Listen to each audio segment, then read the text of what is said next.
Again. Welcome everyone to the first IAPA PAPANA Research Symposium and Psychiatry Application webinar. My name is Zishan Mansoori. I'm incoming emergency and interventional faculty at Yale New Haven Medical School. And we will be starting off with the two presidents first. So we have Dr. Tarak Vasavda, who is going to first introduce himself and give an insight into how this came into being, and then Mohammed Zishan will take over. Okay, well, I'm Tarak Vasavda. I'm the clinical professor of psychiatry at UAB, and I'm also president of IAPA, which is Indo-American Psychiatric Association. And this is the first time in last, probably ever since my memories go, that India and Pakistan respective psychiatric societies have joined hands together. And our goal and only goal for this presentation is to promote residency applicants and give them a cutting edge to the level that they can get selected. There are, as you know, more than I do, that there are 2,100 somewhere numbers of positions. Is increasing, so maybe it's 2,200 by the time next year rolls in. But there are 25,000 applicants and not many are ranked. And it's just IMGs is almost cut out to like 16%, 20% or so now. So it's again, it's cutting edge. But our organizations has various missions, but this is a new mission for us to help out the people who are not our members, but we see you as our children, and we see value in this. So what you need to do, if you ever get a residency, don't forget organized medicine. My one request to everybody is to join every organization that you can, your local society, your local medical society, local psychiatric chapters of your state, and organizations like PAPANA or IAPA or other organizations, child psychiatric organization, etc. And sometimes just being there will get you a role. And people see you again and again, they recognize you that you are a sincere fellow.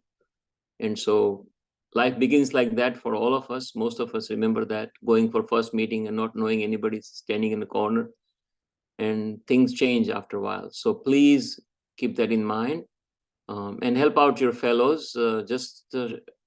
Your hand should be on both sides while you're climbing. You should be picking somebody up too. So again, I'll give the microphone to Dr.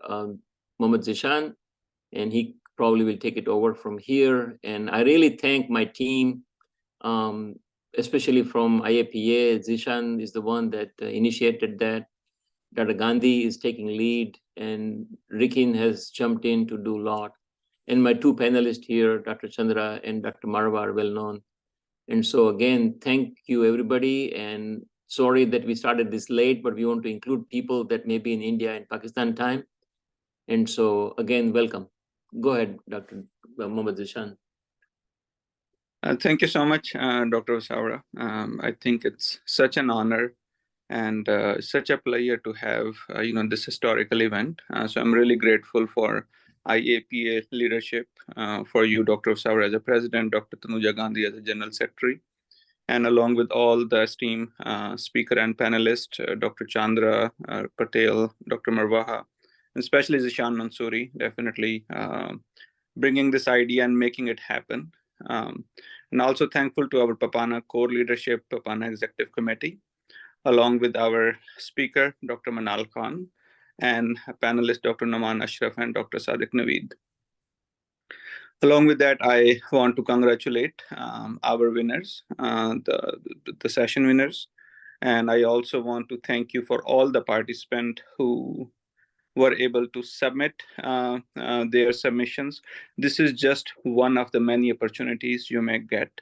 And just keep trying. Most of us went through the same process. It's a difficult time. Our hope and our goal with this collaborative efforts that we can join hands and we can share, some of the thoughts, some of the wisdom, and some of the suggestion that may helpful during this stressful time. But this is just part of the journey. And, always remind yourself, whenever we want to go uphill task is always difficult. You don't need any effort to come down, but always remind yourself when you are coming down, you may not reach the goal that you want to achieve. So this process of getting into residency, it's a really great goal, but there may be a lot of difficulties, a lot of struggles may happen, and that's where IAPA, PAPANA, we are all here to help and all here to join these efforts. So thank you again for having us, and thank you again for the organizer and the moderators for making this happen. Thank you. Thank you so much, Dr. Vasavda and Dr. Zishan. Interestingly, Dr. Vasavda was my first mentor in the United States, and Dr. Zishan was my fellowship mentor. He's 2 years senior to me at Boston Children's and Harvard. People often confuse both of us, but yes, we are two different people.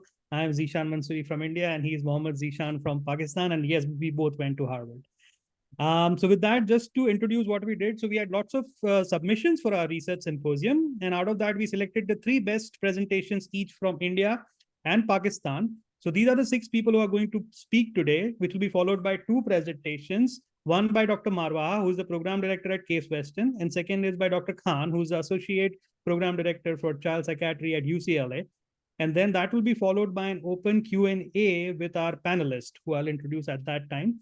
So we'll be starting off with Dr. Sanobar Chaka, who is going to do her first presentation here. Dr. Ashraf, can we make her a panelist and co-host so she can share her screen?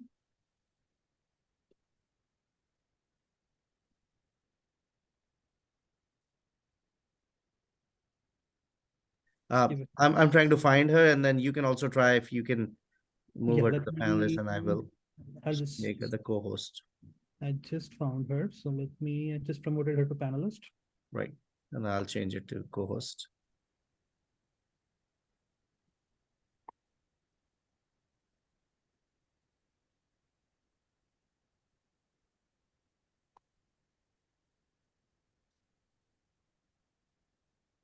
She will be speaking, she'll be speaking on societal behaviors in childhood onset schizophrenia, perceptions from 71,555 children hospitalized in the United States. Dr. Jaka, over to you. Thank you, Dr. Mansoori. Good morning, everyone. I'm actually in Mumbai. It's 5:30 a.m. for me. Just to respect time, and I know there are a lot of presenters, I'll just go ahead and share my screen. And before you begin, just you have about your total of 5 minutes. At a 4-minute mark, I'll give you a warning, and 5 is the maximum you can go. Thank you, Dr. Mansoori. I'll be mindful.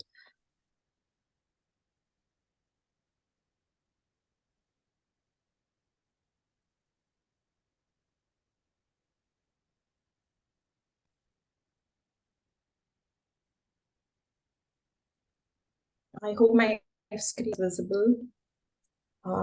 So my name is Sanobar Jaka. As Dr. Mansoori introduced, I'll be talking on suicidal behaviors in childhood onset schizophrenia, a perception from 71,555 children hospitalized in the United States.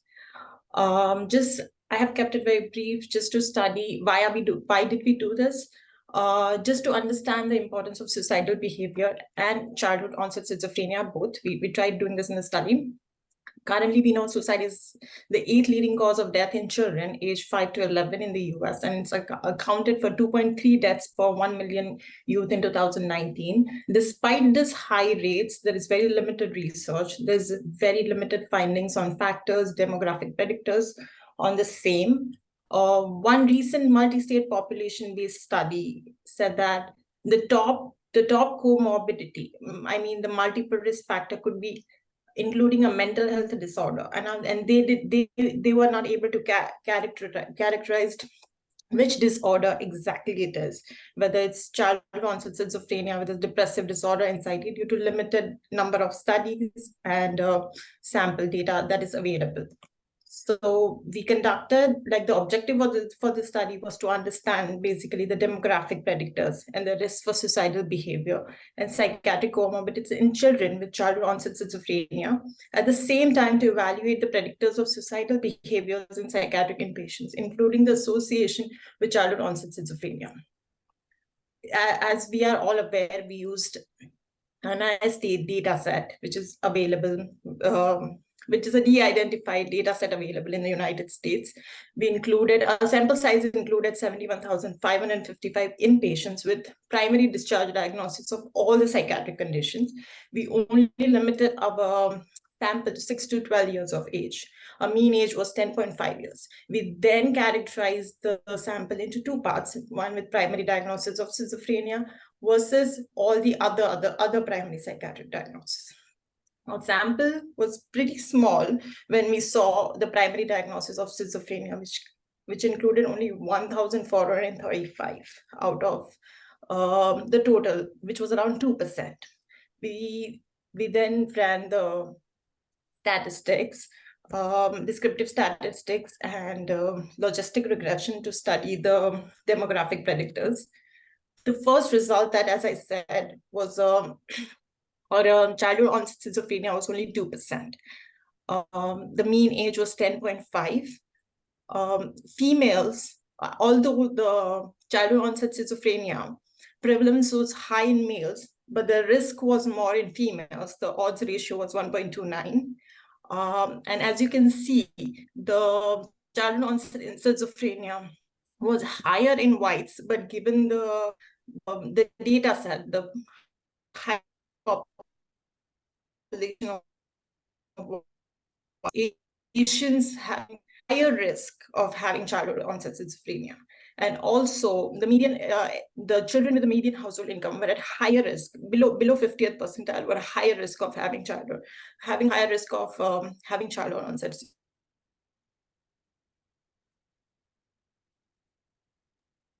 I think Dr. Jaka, we are losing you.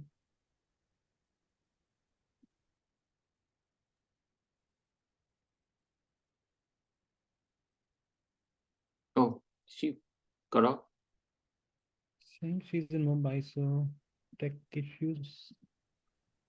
Yeah, Dr. Jaka, you are on mute. Okay. I think you can keep the video off if that helps. You can just speak. And Yeah, that's what. Just give me one. I'm sorry about this. No worries, take your time.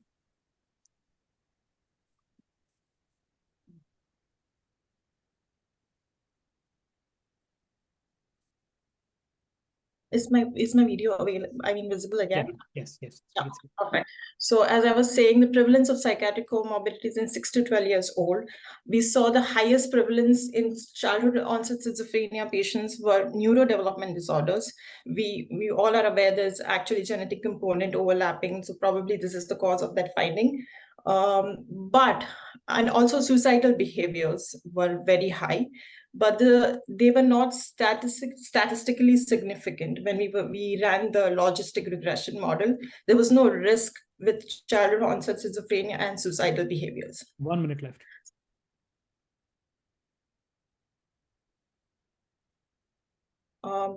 Dr. Mansoor, were you saying something? Sorry. 1 minute left is what I said. We had stopped the time when you went out. 1 minute left. Sorry. Yeah. And then we ran another logistic regression model on the entire sample just to know whether suicidal behaviors are has any correlation with childhood onset schizophrenia in the reverse order, just to make sure that the finding that we got in the earlier was actually correlating. And we found that childhood onset schizophrenia did not increase the risk of suicidal behaviors in this sample. So just to summarize, just because I'm short of time, there was no significant difference in age of childhood onset schizophrenia patient with non-childhood onset schizophrenia patient. Females had higher chance of developing childhood onset schizophrenia disorder, as well as patients with childhood onset schizophrenia are less likely to have suicide behaviors compared to that of other psychiatric illness. This was the main takeaway, because that's what we were trying to look at, whether actually childhood onset schizophrenia increases the suicidal behavior or not. But we did not find any statistically significant answer over here. But we did find some other predictors.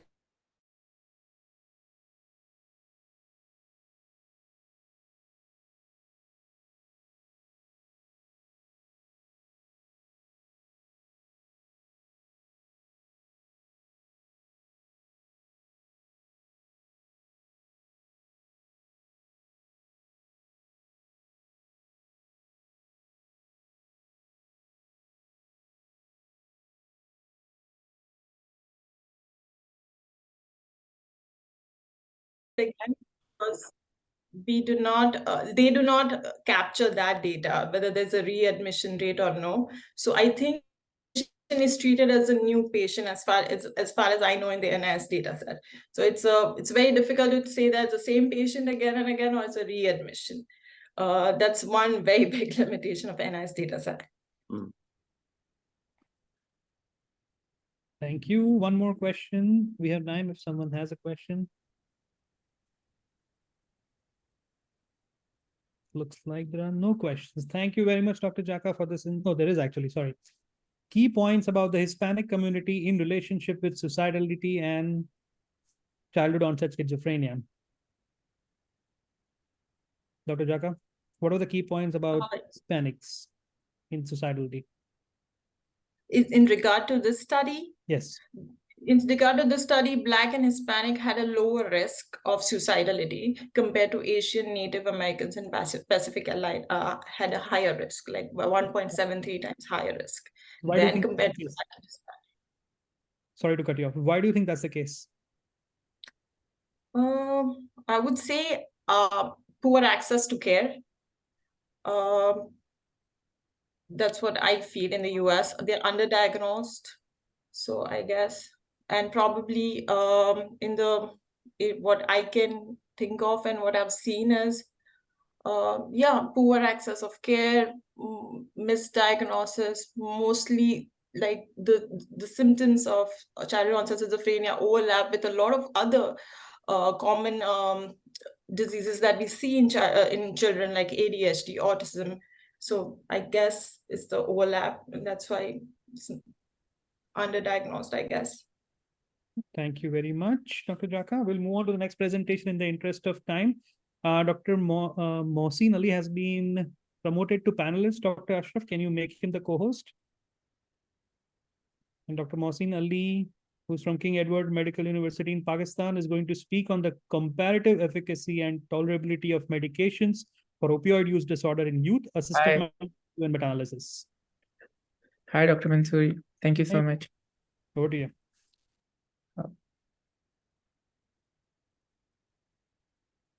Can you guys see my screen? Yeah. Okay, awesome.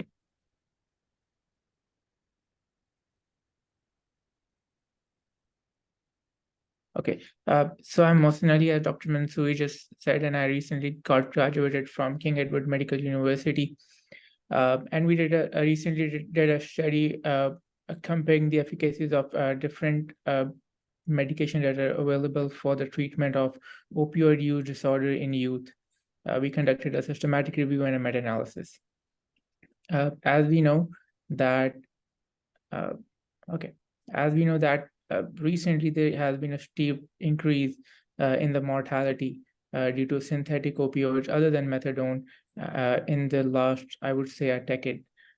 But there has been a slow rise in the increase in mortality for the past 2 decades in natural or semi-synthetic opioids, right? So opioid use disorder, it's not like that it limits a person to this disorder. It can increase the risk of developing some other dependencies as well, like alcohol use disorder, methamphetamine use, and infections like HIV, HPV, or hepatitis B virus. So there are a lot of studies in adults, but literature lacks a lot of data on this population, the young adults and the adolescents one. In adults, 3 medications are most commonly used: methadone, buprenorphine, and naltrexone.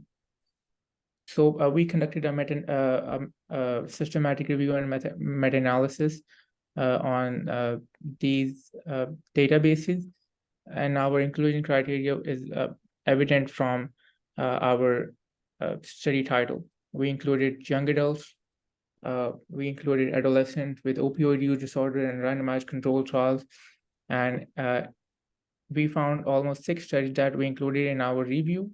But for meta-analysis, we could just include 4 studies because of the limitation of those odds ratios. So these are the study characteristics. Almost all the studies RCTs were conducted in the US, most in the community or outpatient settings. The age range contains both the young adults and the adolescents. This is the mean age. For the 6 studies that we included in our systematic review, this was a sample size which was, and then for the meta-analysis, this was a bit less because it included only 4 studies. 5 for buprenorphine, 1 for naltrexone, and this was the range of buprenorphine. Okay, so let's come to the results. We found that the odds ratio after we did the meta-analysis, there was 0.57 with the confidence interval of 0.35 to 0.91. So here we have the forest plot, and this is 1. And we know that when the confidence interval contains 1, the results are not statistically significant, right?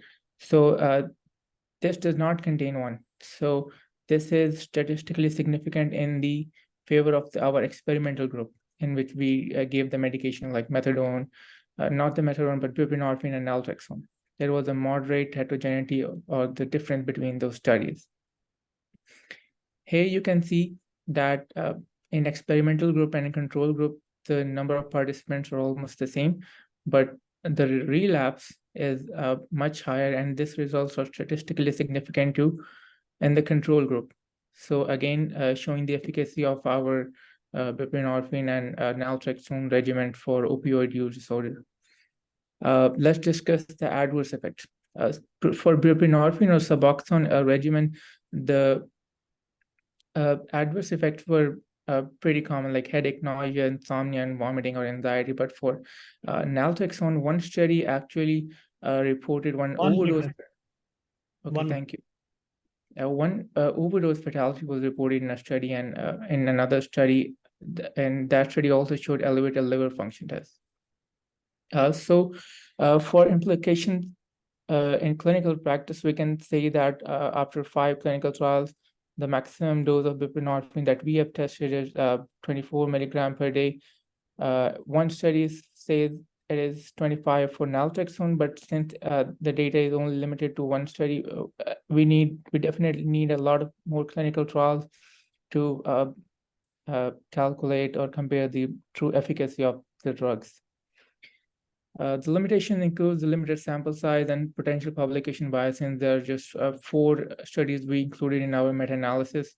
So it was a bit tough to calculate the publication bias. We need further. Thank you. Okay. Thank you. Any questions for Dr. Ali? Panelists, attendees? That was a great presentation, Dr. Ali. And congratulations for your graduation. My question was more related to the meta-analysis. What was the outcome when the odds ratio was like 0.57 compared to the placebo group?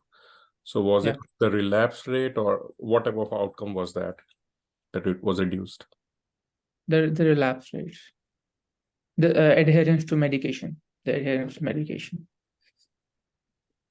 So it was just compliance, which is more tolerable. Is it buprenorphine? Yes. Or Yes. And the LFTs that were increased, was it like clinically more significant in terms of side effects, or were there any dropout rates when LFTs were increased for naltrexone? This was not mentioned in the study. They just said one patient reported increased LFTs, and they did not say that they showed any symptoms or not. So we can't say for sure. Thank you. Sure. Thank you so much. Thank you. In the interest of time, we are moving on to the next presentation. Thank you, Dr. Ali. The next one is Dr. Vashisht. He has been made a panelist. Dr. Ashraf, can you make him a co-host? And Dr. Vashisht is going to speak on the predictive risk factors and impact of psychosis in pediatric encephalitis across national hospital study. Dr. Vashisht, over to you. Thank you, Dr. Mansouri. Am I audible? Yes. Thank you. Hi, everyone. My name is Dr. Shrestha Vashisht. I recently graduated from medical school, and I will be presenting a presentation on predictive risk factors and impact of psychosis in pediatric encephalitis, which was a cross-national hospital study. The aim of a study was to assess the predictive risk factors for comorbid psychosis in pediatric patients who were hospitalized for encephalitis, and also to examine the impact of these risk factors on the hospital outcomes of the patients. As we know that with the advancement of diagnostic techniques, the diagnosis of encephalitis has become more accurate in the recent years. From 1990 to 2019, which is in a span of 30 years, there has been an increase of 12.5% in the reported cases.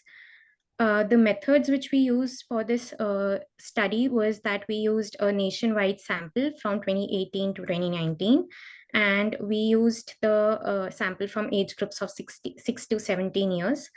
3,405 pediatric inpatients with primary discharge diagnosis of encephalitis were included. We used the logistic regression model, and we evaluated the odds ratio of variables, which were demographic and comorbidities with comorbid psychosis.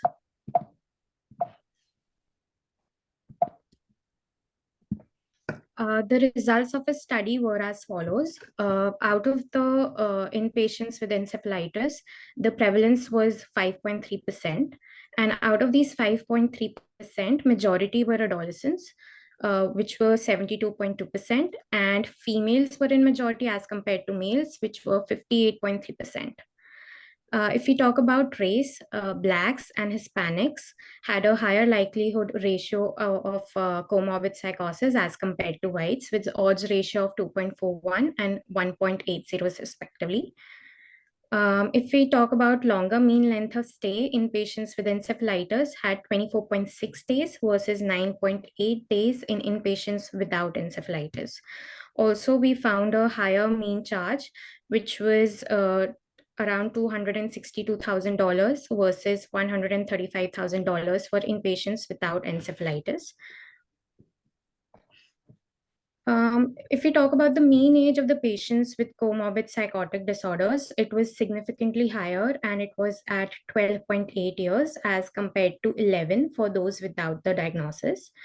The comorbidities which we found, which had the highest likelihood ratio of psychosis, was depressive disorders with an odds ratio of 4.6. Second were sleep-wake disorders with odds ratio of 3.16, disruptive behavior disorders, odds ratio of 2.15, followed by anxiety disorders, odds ratio of 2.11, and lastly, we had neurodevelopmental disorders with odds ratio of 1.95. In conclusion, we found out that adolescents, females, and Blacks with encephalitis have a higher likelihood of psychotic presentation, which led to hospitalizations. And the identification of demographic predictors and comorbidities can aid us in the future in early recognition and intervention to optimize the care and potentially reduce the healthcare burden. Thank you. Thank you so much, Dr. Vashisht. Any questions for Dr. Vashisht?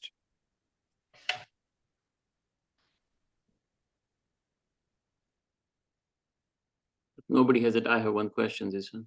Yes, Dr. Vasavada, please go. So I'm trying to understand this. Maybe I missed it. Do you try to diagnose these kids as having, first you take the patient, like if I'm going to go to a consult in ICU, am I going to see them having encephalitis, which could be like a delirium presentation? And then how do you differentiate between delirium versus psychosis? Because at that point, when I go in ICU, I more tend to say that these people are psychotic than having delirium, especially in adults. I'm an adult psychiatrist. But I'm just wondering how that differentiation was made. So we took the population of 6 to 17 years, and we took the children who had a primary discharge diagnosis of encephalitis.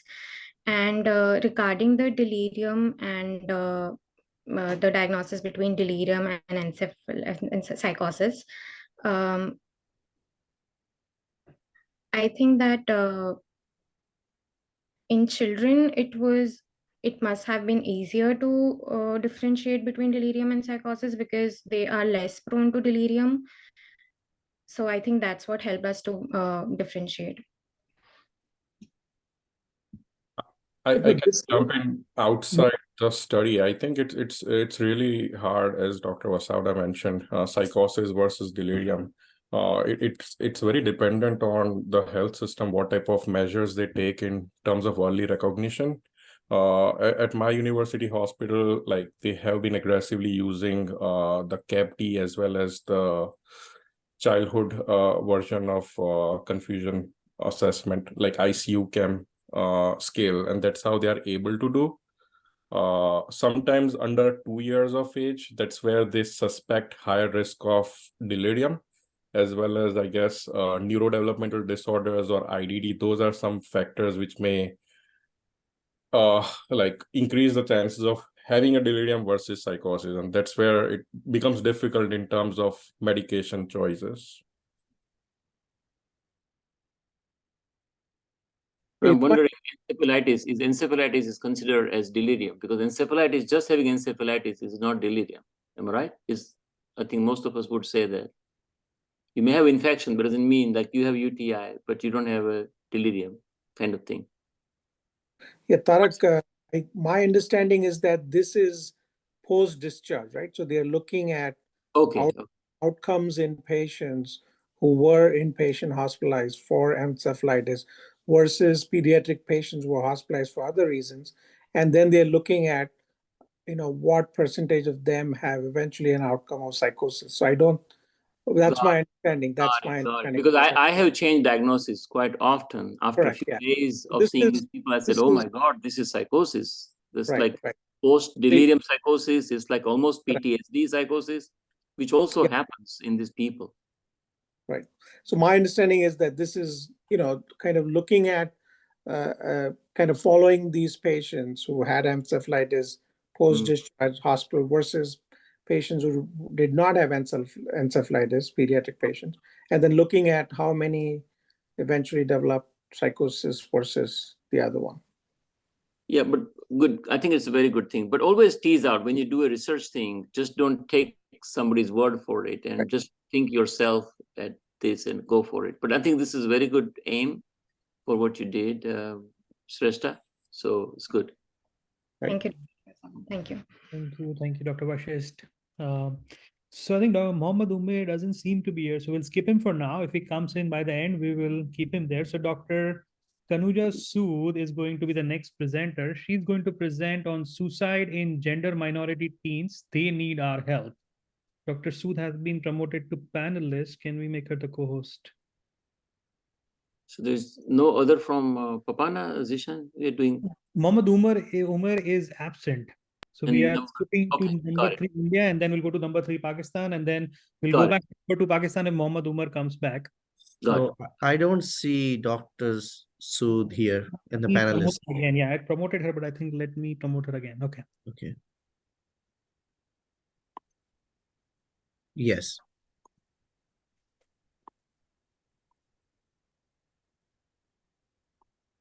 Dr. Sood, you're the co-host. You should be able to unmute and turn the video on as well as share your presentation. Yeah. Hi. Hey. Hi, everybody. Good evening. Very good evening. I'm Kanuja Sood this side. Let me just share my screen. Can you see my screen? Not yet. Oh, sorry, 1 second.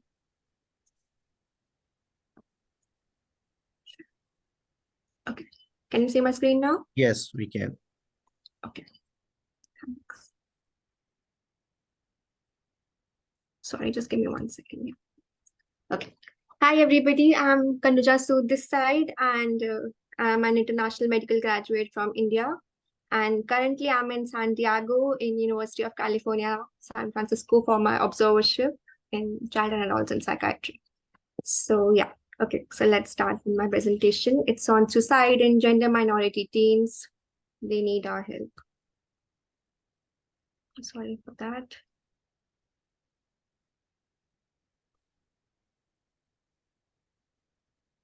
I don't know what's happening. Okay. You go to slideshow. Oh, yeah. Okay. Okay. So first of all, who are these gender minority teens?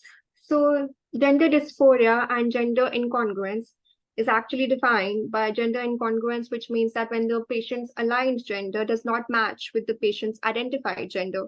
And if this persists for more than 6 months and it is it leads to functional distress in the individual's family or in the individual's life. It can lead to gender dysphoria. And so I studied the research done in China, which was a prospective, cross-sectional study for the prevalence, to calculate the prevalence of suicide in gender minority teens. So what were the risk factors that were associated with this population that could lead to suicide? First of all, it was the age group, which was 13 to 25 years, because during this time, a lot of hormones kick in and the individual faces a lot of changes happening in the body, in the environment, with himself or herself. And usually they like it or they don't like it, but they have to deal with it. So the age was one factor. Then also a lot of times they face a lot of depression because with all these changes happening and they don't understand what's happening with them, and with family pressure, along with all the other things like school pressures and peer pressure, they have a lot of depression and anxiety. They can a lot of social anxiety, generalized anxiety disorder, and also there could be sexual abuse. According to a survey done by the CDC Human Rights, almost half of the bisexual women were raped during the age group of 11 to 17 years. And that's a high number for this population. And also they face a lot of childhood trauma, because once the puberty gets in and they don't feel comfortable with their hormonal changes, with their bodily changes, they face a lot of trauma in childhood while they are trying to express themselves, especially in the Asian populations, where they face neglect, where they even face abuse and aggressive abuse, physical abuse, just so that they can come back to their real or the assigned identity that maybe they are not ready to accept. And so cultural factors along with bullying plays a very important role, because peer pressure and bullying in school is very common with these kinds of populations, and lack of family support. So in this cross-sectional study, the investigations were GAD-7, PHQ-9, ASRM, which is a score for mania, Altman's, sorry, I forgot the name. Sorry, ASRM-7 score for mania, CTQ, which is childhood trauma, questionnaire, IPV, which is intimate partner violence, and non-fetal self-injurious behaviors were assessed. Parent-related risk factors were assessed, and history of suicide attempts and methods of suicide attempts were also assessed. And according to this cross-sectional study, the results were: the prevalence of attempted suicide in the LGBTQ youth was more than 4 times than non-LGBTQ youth. And along with that, emotional and sexual abuse showed higher rates among the LGBTQ youth. Cumulative effects of childhood trauma might explain the difficulties in developing healthy coping lifestyles.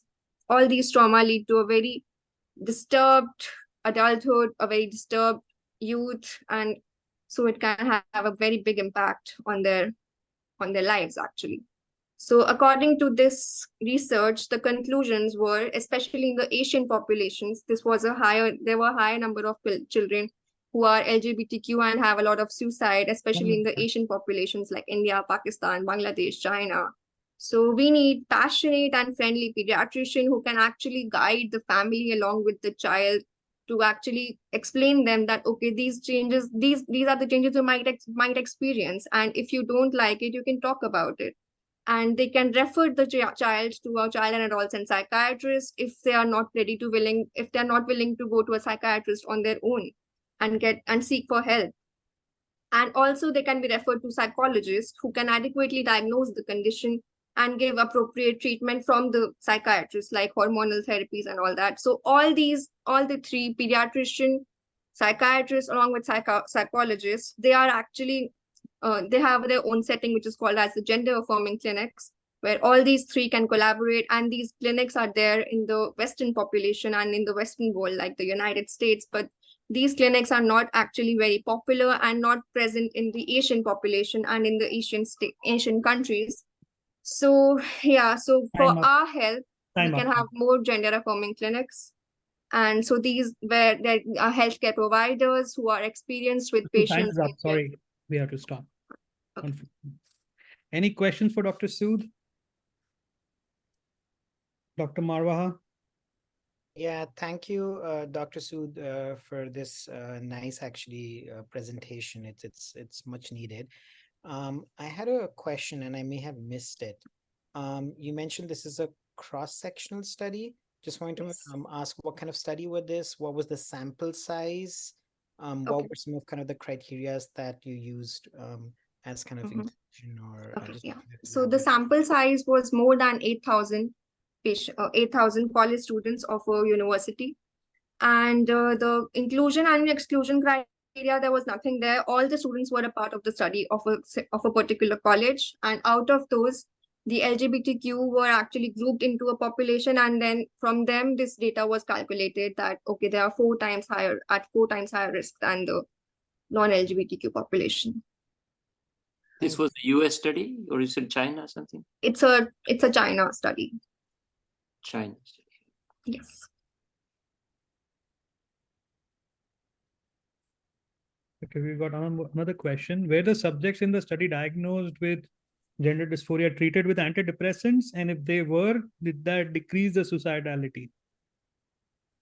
In the study, or is it a general question? In the study.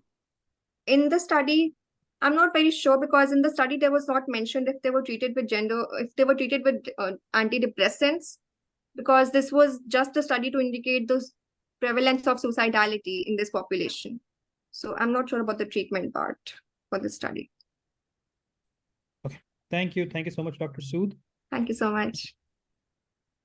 The next one is Dr. Salma. She has been promoted to a panelist. Can we make her the co-host, Dr. Ashraf? And Dr. Salma is going to share.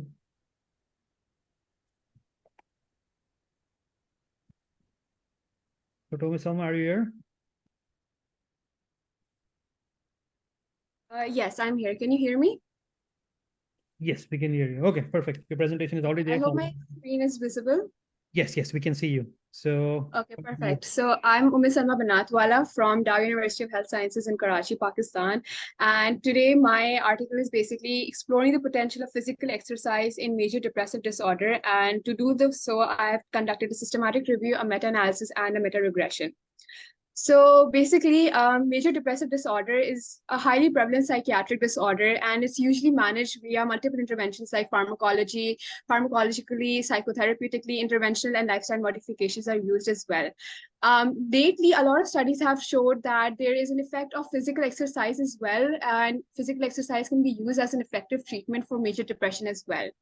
So for that reason, we decided to explore what physical exercise exactly, how it exactly affects major depression. So we explored if physical exercise can actually reduce depression severity, if it can prevent the remission of depression, and it can improve the quality of life in patients with major depression. And while doing so, we also wanted to investigate if the type of exercise or if the exercise duration had any impact or any differences in outcomes. So for that reason, we pooled a couple of trials. We had 48 randomized controlled trials that we pooled together. And in all of those, there were patients who had major depression and they were diagnosed using multiple scales. And there was a rubric that was assigned to all of them. And if they passed that rubric, then they were diagnosed as major depression. So these patients, they were divided into 2 groups. They were in an intervention group or in a control group. So they either receive physical exercise or they receive no physical exercise. And if they did receive physical exercise, we did not discriminate between the type of exercise that they received. Okay, and then so once that we investigated the intervention, then we moved on to the outcome, what our outcome of interest was. So our primary outcome of interest was the effect on depression severity. So to do so, we searched through trials in PubMed, Google Scholar, and Cochrane until August 2023. And we also registered this trial on Prospero, this meta-analysis on Prospero. And once we had pooled all our results, then we conducted an analysis. And for our analysis, we used standard mean differences for depression severity. The reason for using standard mean differences was because there was a variety of depression scales that were being used. Then we conducted subgroups according to ages because depression affects different age groups differently. And since we had a significant amount of heterogeneity, we had to conduct these subgroups. Lastly, we performed a meta-regression to identify the influence of age, exercise, type of exercise, and the duration of exercise. So after doing that, we pooled our results, and this is our primary outcome that came.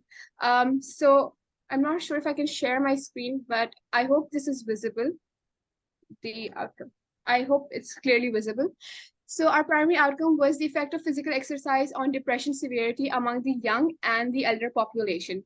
So for that, we found out that depression was significantly lower post-intervention in the exercise group as compared to the control group, as you can see with the standard mean differences in the depression scores. Additionally, this difference was significant for both groups, the younger population and the elder population.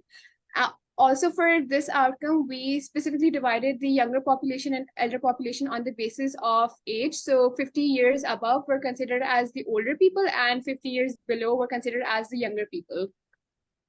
Next, we tried to determine the effect of physical exercise on the lack of remission of depression. So can physical exercise actually prevent depression from happening again in these patients? So for this reason, we found our results pretty much showed a very sort of different outcome, very different result. So it showed that people who are actually doing physical exercise, they have a greater risk of having remission as compared to patients who were on control therapy. As you can see from our risk ratio, it's less than 1, which is showing that there is a greater lack of remission in the control group as compared to the intervention group. And this difference was actually significant. Lastly, we also determined the effect of exercise on the quality of life. So we used quality of life scores and we pulled that result, and we found out that depression, there is no significant effect on depression severity in the exercise or in the control group. Next, we conducted a meta-regression to determine the effect of age, type of exercise, and the total session of exercise and their effects on the outcome. Since we did have a lot of significant heterogeneity in our outcomes, but it was moderate heterogeneity, we still conducted this meta-regression to identify if these factors had any effect. By our meta-regression, we found that these factors were not significantly associated, and instead it suggested that other factors may be at play. So we believe that other factors such as gender and the type of intervention that they had prior to being enrolled in the study had some effect on their outcomes and their results. So basically our conclusion is that exercise is effective in reducing the severity of depression, but it is ineffective in preventing the depression remission. So that is what we conclude. And although there are a couple of limitations that I want to highlight, one of the major limitations is that although depression affects males and females. Thank you. Excellent presentation. Any questions?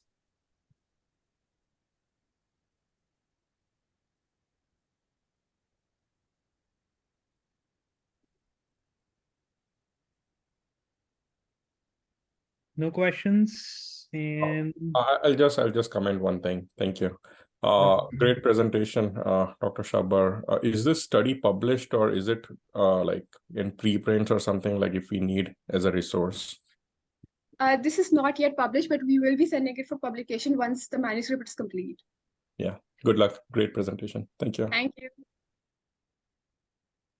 Any other questions, feedback? So just want to say something that not about depression, but about the lifetime mortality, etc., is lower when people are exercising. So, I mean, if you exercise, at least it helps you. And previously it was thought that 10,000 steps a day is important, but now they've come back that even 7,500 steps are okay. And the recent study published also showed that even the weekend warriors that exercise, intense exercise during the weekend, just for 2 days, is even good enough as exercising the whole week. And I don't think psychiatry has gone to that level to differentiate to that level. So maybe you can consider that for people who are very busy and exercise more during the weekend, and they just run or ride the bike for like 20 miles or something just on the weekends and not on the other days. So it's maybe interesting to see. Yes, sir. And sir, we've actually considered that as well when in our meta regression. So we try to investigate the effect of the number of exercise sessions a patient is having, and if that affects their depression outcomes. So according to our results, it shows that there is no significant effect on the number of exercise sessions a person actually has.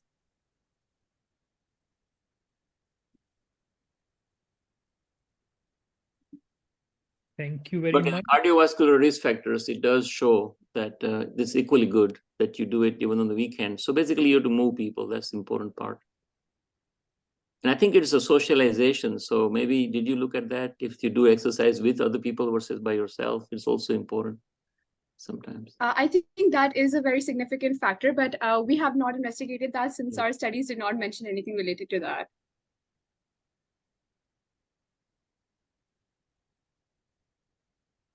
Awesome. Thank you so much. I don't think Mohammed Umar is here. Is he here? Last chance.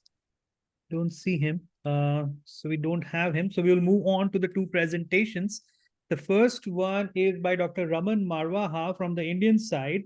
He is the program director at Case West and Metro Health program, and he will be talking on the importance of research in the psychiatry residency application, a program director perspective. He's one of the most amazing mentors you will meet. Dr. Marwaha, over to you. Thank you, Jishan. Let me go ahead and see if I can share this. Okay, hopefully you can see this. Yes, sir. So before I start, just again wanted to thank again Dr. Mansouri, Dr. Gandhi for kind of helping organize this and also for inviting me. And again, thank you to Dr. Mohammed Jishan and Dr. Tarak Vasavada for all their amazing leadership as well, and for helping support this. We all know this is so much needed for IMGs. And thank you for all of the IMGs who've joined us from India, Pakistan, or from different countries as well. We know it's different timings, so we appreciate you joining, and hopefully this will be informative for you. Thank you for introducing me as well. I've been a program director for the past 4 years, and I'm also a child and adolescent psychiatrist. I'm double board certified as well, and an associate professor at Case Western Reserve University.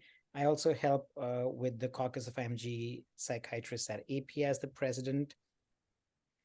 So wanted to briefly talk about, I like statistics, I like giving out numbers.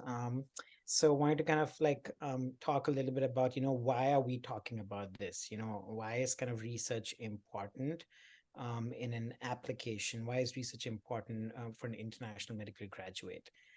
So I'm sure everybody's kind of familiar with these numbers, but just to look at our 2023 main residency match, and this is overall match, we had around 42,952 applicants for 40,000 positions. And the IMG match rate for US IMGs was 67.6%, and for non-US IMGs was 59.4%. So they're around 40% IMGs, non-US IMGs, around 33% US IMGs who did not match. So that's where we're kind of talking about how you can kind of strengthen your CV, how you can strengthen your application, and research is one part of that. So some more statistics. This is for psychiatry now specifically. So 2023 psychiatry match results, we had around 2,164 positions. And out of them, if you look at this, a bulk of them were taken by US MD seniors and then US DO seniors. There were around 202 positions taken up by US IMGs and 149 by non-US IMGs.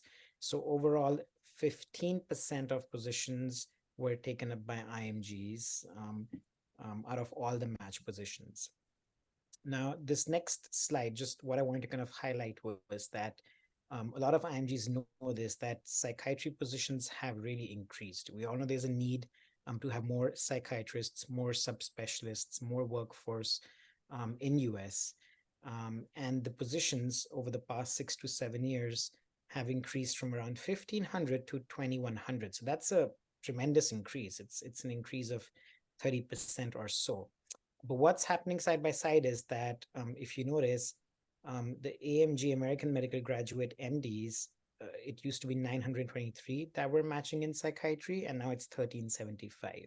So there are more and more AMG MDs who have an interest in psychiatry and who are also matching into psychiatry as well.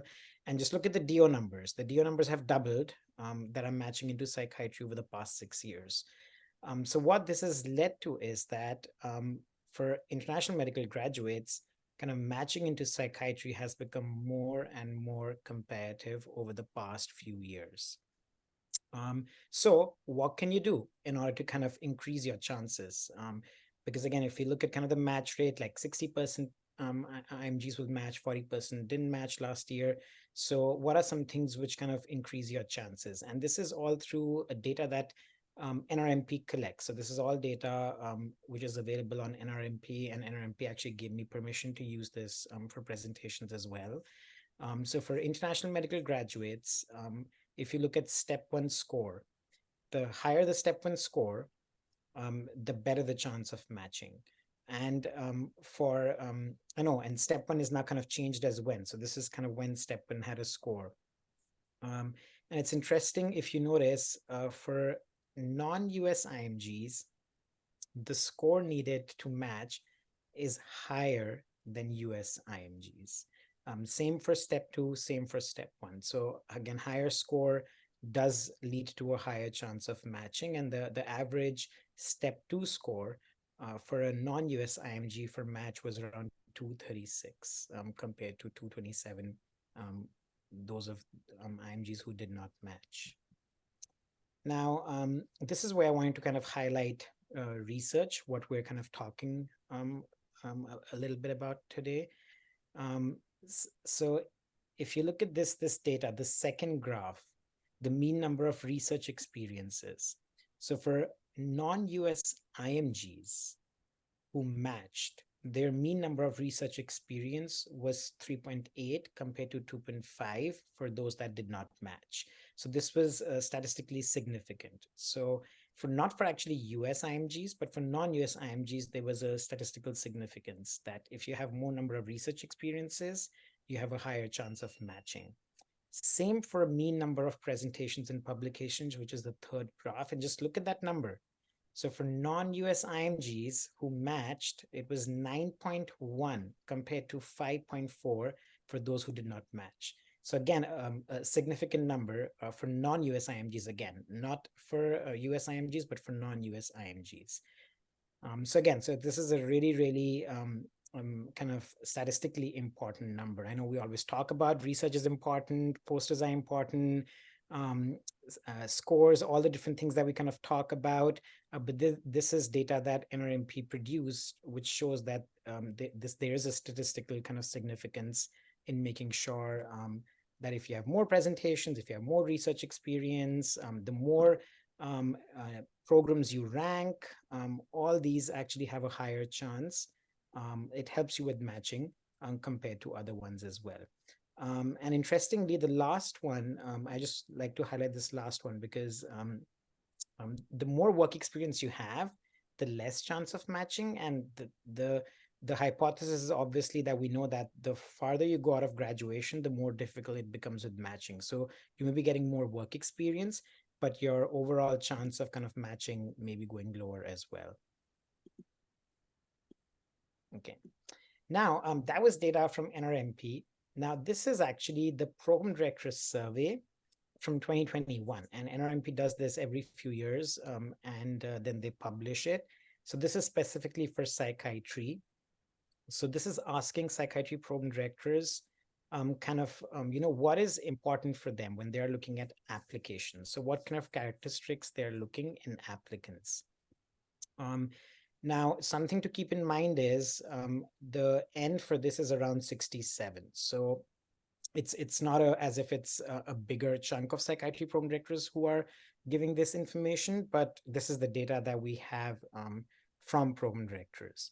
So 29.5% of them kind of look at research, if we just talk about research. So it's a lower number compared to some other things that program directors are looking for. So it is one factor that they are considering, But if you look at a lot of other factors, some other factors do have a more importance compared to this one. And this next slide actually kind of shows from a scale of 1:5, where 5 is very important for program directors, where do they kind of like rate research? And again, just keep in mind, this is a sample of 67 program directors this was done in 2021. So 3.2 is the average that they kind of assign it to. Now, if you compare to some of the other things, like again, which are really high, like they're looking at professionalism, at interest in the program, interest in psychiatry, personal statement, LORs, what kind of experiences the applicants have, diversity. So those are really ranked higher compared to research, but research still has kind of a 3.2 number as well. So just some key kind of takeaway points that psychiatry residency positions have increased, and most of these positions have been taken up by US MD and DOs over the past 6 to 7 years. IMG matching numbers in psychiatry has remained stable. It's been kind of around early to mid 300s, including both US and non-US IMGs. But overall, the percentage has decreased for IMGs matching in psychiatry. Some statistical significant points for non-US IMGs to increase their matching chances is, again, getting higher scores, more research experiences, more publications and presentations. And while research is important, it really helps in your application. Just looking at the PD survey, there are other characteristics that PDs consider higher sometimes than compared to research, like LORs, personal statement, commitment to psychiatry, interest in program, professionalism. Again, keeping in mind, this is from a survey of a sample size of 67. And then research is a whole spectrum. I mean, we saw today some wonderful posters and wonderful research presentations, which kind of really varied from what kind of research they had done. There could be basic research, there could be surveys, case series, systematic reviews, meta-analysis, RCTs, case control. So all kinds of research experiences, which can be reflected in publications, in posters, in oral presentations. So research is a big spectrum. So not just one thing is research. There could be many things which are kind of part of research. So that's also important to just remember. These are some just resources from where I got some data. So that was it. I wanted to kind of leave it kind of open-ended for questions. And then I do know that we're already running behind time. I want to make sure I give time to Dr. Khan and for our wonderful panelists as well. Dr. Marwa, are you going to be staying till 10:15? Then we can take questions later. Yes, I should be on. Okay, perfect. Then we'll just take Dr. Khan's presentation and then we'll go to the panel and you can join the panel there. And this question can be asked anyone, am I right, Zishan? Yes, anyone. Yeah. Anybody who is here. So yes, please ask absolutely. questions. So yeah, we'll just get done with Dr. Khan's presentation and then we'll take it from there. So Dr. Monal Farooq Khan, she's the Associate Program Director of the Child and Adolescent Psychiatry Fellowship at UCLA. And she's one of the most amazing people, and I am a big fan. I've told that to her in person, but she's going to be one of the most amazing psychiatrists in the next 2 decades. So watch out for her. And she's going to speak today on the importance of wellness during the application season and beyond. Dr. Khan, over to you. I will share my screen. Can you folks see my screen? Let's see. Yes. Okay, perfect. Thank you so much for that kind introduction. And the conversation so far has been very research heavy. We're shifting gears a little bit. I will be talking about how to maintain wellness during the residency selection process because it is a very intense process. So I will give a little bit of my background. I'm a pediatric and adult psychiatrist. I'm an assistant professor of psychiatry at UCLA. I work in both inpatient and outpatient settings. I'm an associate program director of Child and Adolescent Fellowship at UCLA. I'm involved with PAPANA. I chair the Training and Mentorship Committee, and then I'm also involved with ACAP, and I chair their IMG caucus.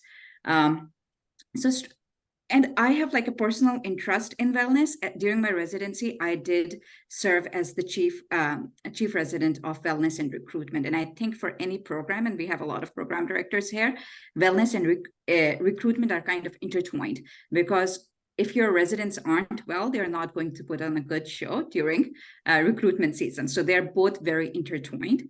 So starting off, first of all, you're doing it. Give yourself a huge pat on the back.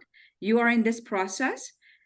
You have come so far, and it takes a very special person to be able to take that kind of leap of faith to do this. So you're doing this, you're already here, a big kudos to you. And again, I also want to recognize that this has been a long road. A lot of us know that 7th grade is the last grade that you can enjoy, because once you go in 8th grade, the process starts, because 8th grade will determine where you go for high school, and high school will determine your medical school, and medical school will determine your residency, and residency will and the road doesn't end. Like there is no kind of like promised end land. And that is why I use this picture, which shows that there's a finish line, but there isn't really a finish line. So learning to enjoy the process as well, and not kind of like looking at the finish line. And then this process also has a lot of uncertainty and unknowns built into it.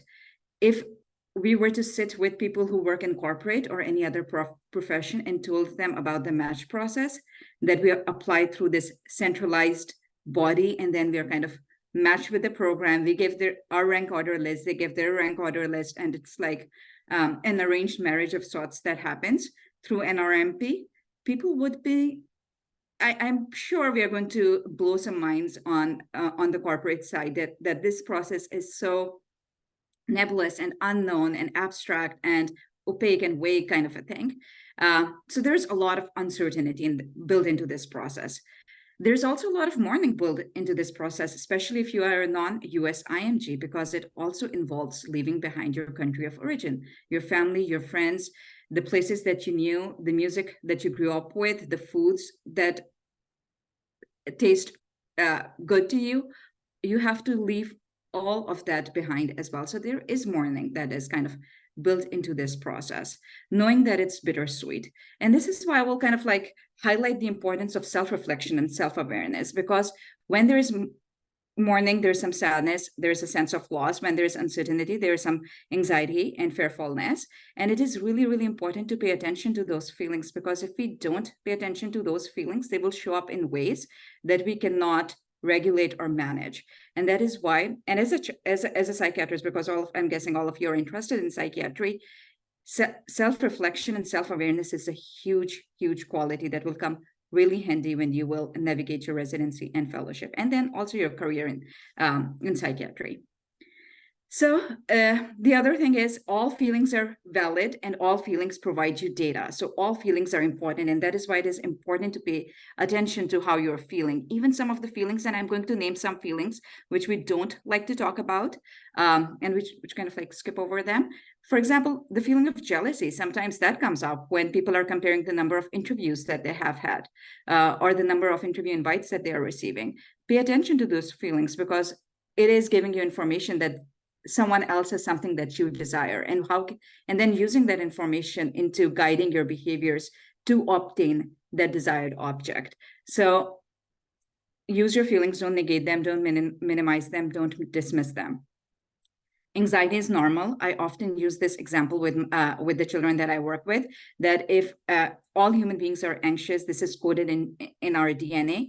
The man or the human being that wasn't anxious got eaten up by the dinosaur. So they're not alive anymore. So anxiety is what kind of motivates us to act. And it is completely normal. It is built into the process. And that emotions are not problems that need to be solved through actions. So for example, if you're feeling anxious, you don't really have to do something. You can sit with that anxiety, let it, you can use that anxiety to take some adaptive actions, but don't use that anxiety to take maladaptive actions by being irritable or fighting with people or sending a lot of emails in one night to the program director, telling them how much you are interested in the program. So use that anxiety in an adaptive way, in a coordinated way to achieve your target, but if it's kind of instigating you to do something that's not going to be helpful, sit with it, okay? So what can you do? Recognize what is modifiable and what is not. And some of the factors were kind of highlighted with by Dr. Marbaha as well. USMLE scores matter, but it is something that's already done. It's in the past, you can't change that. So using the dialectics of acceptance and change, accept what you cannot change and change what you can change. Some of the things that he pointed out that you can still do are publications, presentations, using platforms like IAPA and PAPANA, showcase some of your work, and also clinical experiences. I know clinical experiences didn't pan out so favorably in the data, but it's still doing something. Being clinically active is important as well. So doing something. Then problem solve. I think a lot of times we run into this, and this is kind of tied with the growth mindset, which we'll talk about as well. Sometimes I hear candidates or applicants say that if they're not going to get US clinical experience because getting a visa is hard, and if they don't get the visa to get the US clinical experience, then all of this is wasted. It's not wasted. You can still get clinical experience of origin. So problem solve, be creative, be flexible.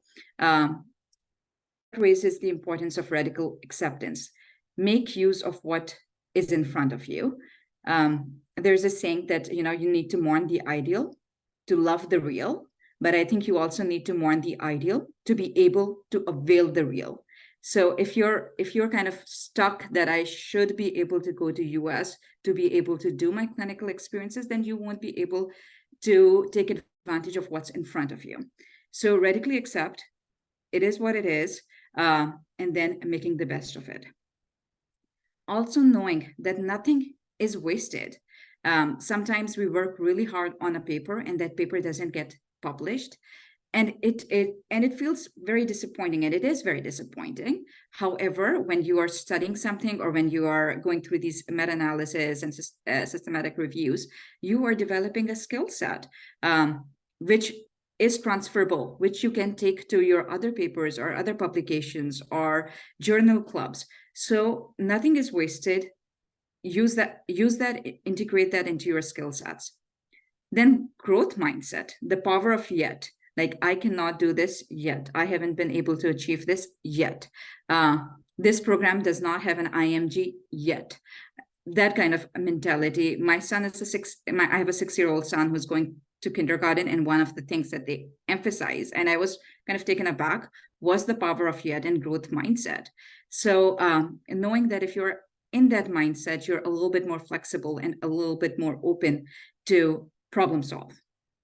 And then also knowing that this is all a means to an end, but do know what you want in the end. Because a lot of times people would want to practice medicine, and it doesn't matter to them whether they practice neurology versus psychiatry versus pathology. They just want to practice some form of medicine. And that is okay, but know that that's your end. Similarly, there will be people who just want to do psychiatry, and it doesn't matter which country they do it in, but all they want to do is psychiatry. And then there are people, and it's okay to have different values. There is no judgment in these values, and there are people who want to migrate, and it doesn't matter to them which country they migrate to, whether it's UK, USA, but know what is it that you desire, and that this is a means to that end. Okay, so some practical tips. Attend to your basic physiological needs, because a lot of times what we end up doing is we end up ignoring our body, but paying attention to your body and your physiological needs is super important. Sleep, eat, hydrate, exercise, maintain your routine, maintain that structure. Sometimes when we're applying for these during the residency application process, we are not working, and that also kind of impacts our ability to kind of maintain that structure. So maintain that structure whether you're working or not. There is a lot that can be done and needs to be done. You can always get more clinical experiences. You can publish papers, you can submit abstracts, you can volunteer, you can take exams. However, prioritize, strategize, and pace yourself. You can do some of the things really, really well, but if you do all of the things, then they will start getting compromised. So prioritize, strategize, and pace yourself.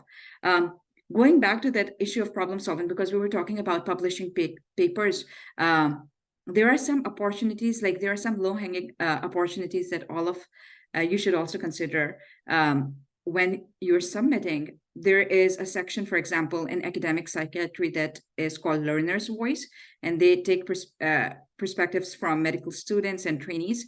So that could be thinking about, I mean, again, you don't have to do a big meta-analysis or a systematic review.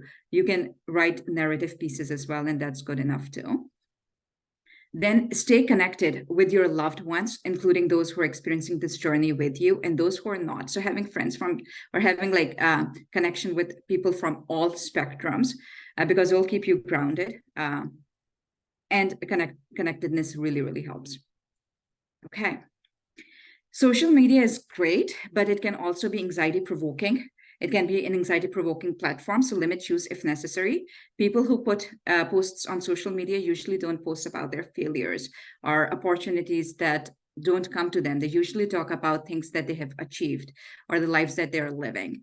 So it's a very curated artificial existence. And if you think, sometimes social media can get overwhelming, especially when people are sharing the number of interviews that they're getting, or they're sharing their scores and stuff. Or their publications, sometimes it can feel like you're being unproductive or you should be doing more. And if it starts getting overwhelming, if it's not inspiring anymore and it's getting overwhelming, then take a pause, hit the brake and kind of limit your use. Don't forget your values in the process. It is really, really important to remember. And I will show you some resources at the end, but it's really important to know what your core values are. And those values should be yours. They shouldn't just be society's expectation of you or the values that are passed down to you from previous generations. This should be your values, but know what your values are, because sometimes if we don't act according to our values during this process, then we create disorientation and confusion with ourselves. So stick to your values during this process. If you're feeling overwhelmed, use some distress tolerance skills. This is coming straight out of dialectical behavioral therapy for those who are aware of it, who are familiar with it. But paced breathing, period muscle relaxation, you can YouTube videos. There are a lot of resources available. You can also do intense exercise, temperature regulation, distraction, self-soothing. But know that distress tolerance skills are to be used in crisis situations or when you're feeling super overwhelmed. They should not become like a lifestyle. You can't live your life distracting yourself with movies and TV. So they're meant to be used in crises. Using mindfulness and radical acceptance for accepting the reality as it is, not as we wish it were, it was, or it were to be. So just accepting what's in front of you with open arms and then thinking about what can be done. So kind of keeping yourself grounded or rooted in reality throughout. Then create joyful experiences for yourself. Go out for a walk, watch a movie, read a book. Don't feel guilty about experiencing joy. Sometimes when we are in this hustle mindset, we don't want to take a break. We just want to keep going and going and going. But it's also important to kind of hit the pause, take a break, because as sleep is important, so is rest and play is important for your soul, the way, sleep is important for your body, or bathing is important for your hygiene. Similarly, rest and play is important for your soul. So do those things, and also do those things on a long-term basis and a short-term basis, like accumulate positives for yourself. Again, a DBT term. Do not deny yourself the range of emotions that you might be experiencing, including anxiety and grieving. This is real and this is hard. So don't minimize, don't negate, don't be dismissive of yourself. And then honor your journey. You have come a long way. So have your colleagues. Honor that for yourself and for others. You have sacrificed a huge amount of your life to this process. Honor that, because it is very noble to aspire to be able to help people. So keep that value central to you, the thing that got you into medicine, and then the thing that will take you through medicine. And if things get hard, seek help. Like if it's getting hard, if it's getting to a point where you feel you're overwhelmed, there is no shame in seeking help. I often say this just to kind of create some modeling that when I was in therapy, I stayed in therapy when I was in residency, when I was in training, I was in therapy for 5 years. So stay like getting therapy, weekly therapy, whatever you need, medications, get help if you need help during this process or otherwise as well. And then lastly, I will say also prepare for situations that might not go well. Like be ready to face disappointments if they were to come your way, and then game plan for that. So those are some of the practical tips that I had. I also want to show you some tools. This is an emotion and feeling wheel. It kind of elaborates on the emotions that we feel. I think it's really important for non-US IMGs, also for South Asians, because a lot of times we're not fully attuned with our emotions. So it is really important for us to know what we're feeling and to be able to give it a name. And then these are the value cards that I was talking about. Again, they're available. Like if you Google that, they will come up in search results. So find out your 5 core values. What are things that are important to me? And not because they're important to others, but they're important to me. And don't feel shy or shame in kind of like, for example, beauty is a value, and that could be a value, and that's okay. But then knowing how you're going to operationalize those values into your day-to-day life. Okay, I think with that, we'll stop. I will stop sharing the screen, and I will be happy to take questions. Thank you so much, Dr. Khan, for the wonderful presentation. So now we'll be moving on to the Q&A, and we have 4 panelists who are joining us in addition to the folks we already have. So we have 2 from the Pakistani side, Dr. Nauman Ashraf. He's the program director at KCU GME Consortium, Ozark Center Psychiatry Residency Program in Joplin, Missouri. Dr. Sadiq Naveed has just started a new program at Eastern Connecticut Health Network, and he's the program director for the same. From the Indian side, we have Rikin Patel. He's the chief fellow for child psychiatry at Duke. And we have Dr. Rohit Chandra, who is a child and adolescent psychiatrist at Harvard Medical School. So we will be taking questions. So feel free to put your questions in the chat, and we'll try to get at least 2 people to respond to it, and more if needed, depending on the question. So the first question actually, which was for Dr. Marwaha, so we'll start off with him, is about research. Is research in psychiatry the primary focus? Or if you have other research publications, you can talk about it as well. In general, what is your feeling about that? Yeah, and of course, I know it'll be nice to get other panelists' input on this as well. I think any research is always better than no research, obviously, but having, of course, research in psychiatry definitely kind of shows your kind of commitment, kind of your interest in psychiatry. Now, it's also important what you're getting out of that research. So is it meaningful research? What was the end result? What did you do? And your ability to kind of like talk about it, when even when you go for an interview, you can actually put something in your CV which is an excellent research, but if you're not able to kind of do justice to it and talk about it, it's not going to be helpful compared to if you participate in a poster presentation where you did a lot of things and you know about all the subject as well. So that is really, really important. I'll let other panelists weigh in as well.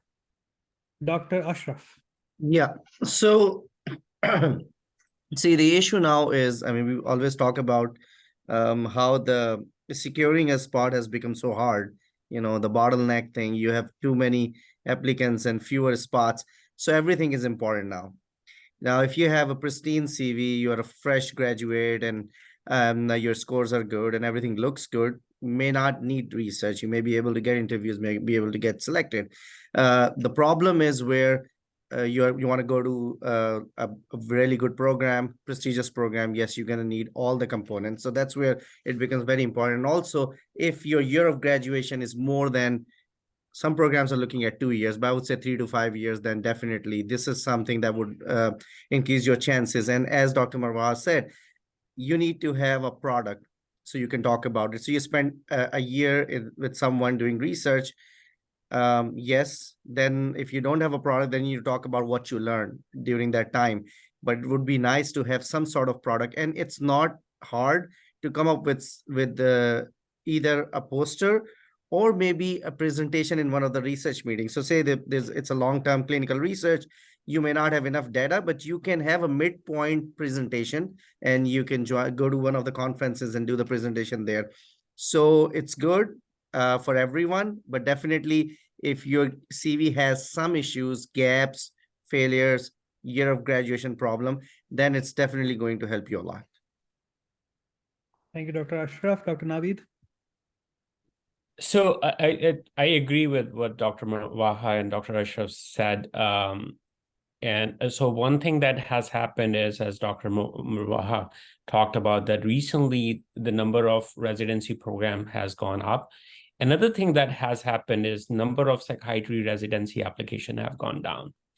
So my theory or assumption on that is that the reason for that is that psychiatry for longest was considered as a backup specialty. So it is not a backup specialty anymore.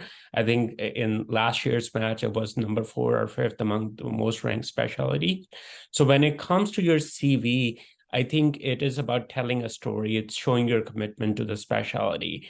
So that's where it becomes critical. I think if overall your CV presents your commitment to the psychiatry and you have some publications that are on internal medicine, I think I would be still happy to consider you if you are able to talk about those skills that you learned during that project. For example, if you did a systematic review and meta-analysis, you definitely picked some skill set, and then you probably have done some observerships and things like that. So that's where, I think it's bigger picture. It's not one element of your CV where people are going to pick you at. Is overall what is larger picture presenting a reflection of you. Thank you, Dr. Naveed. Taking the question one step further, so we'll go to Rikin Patel.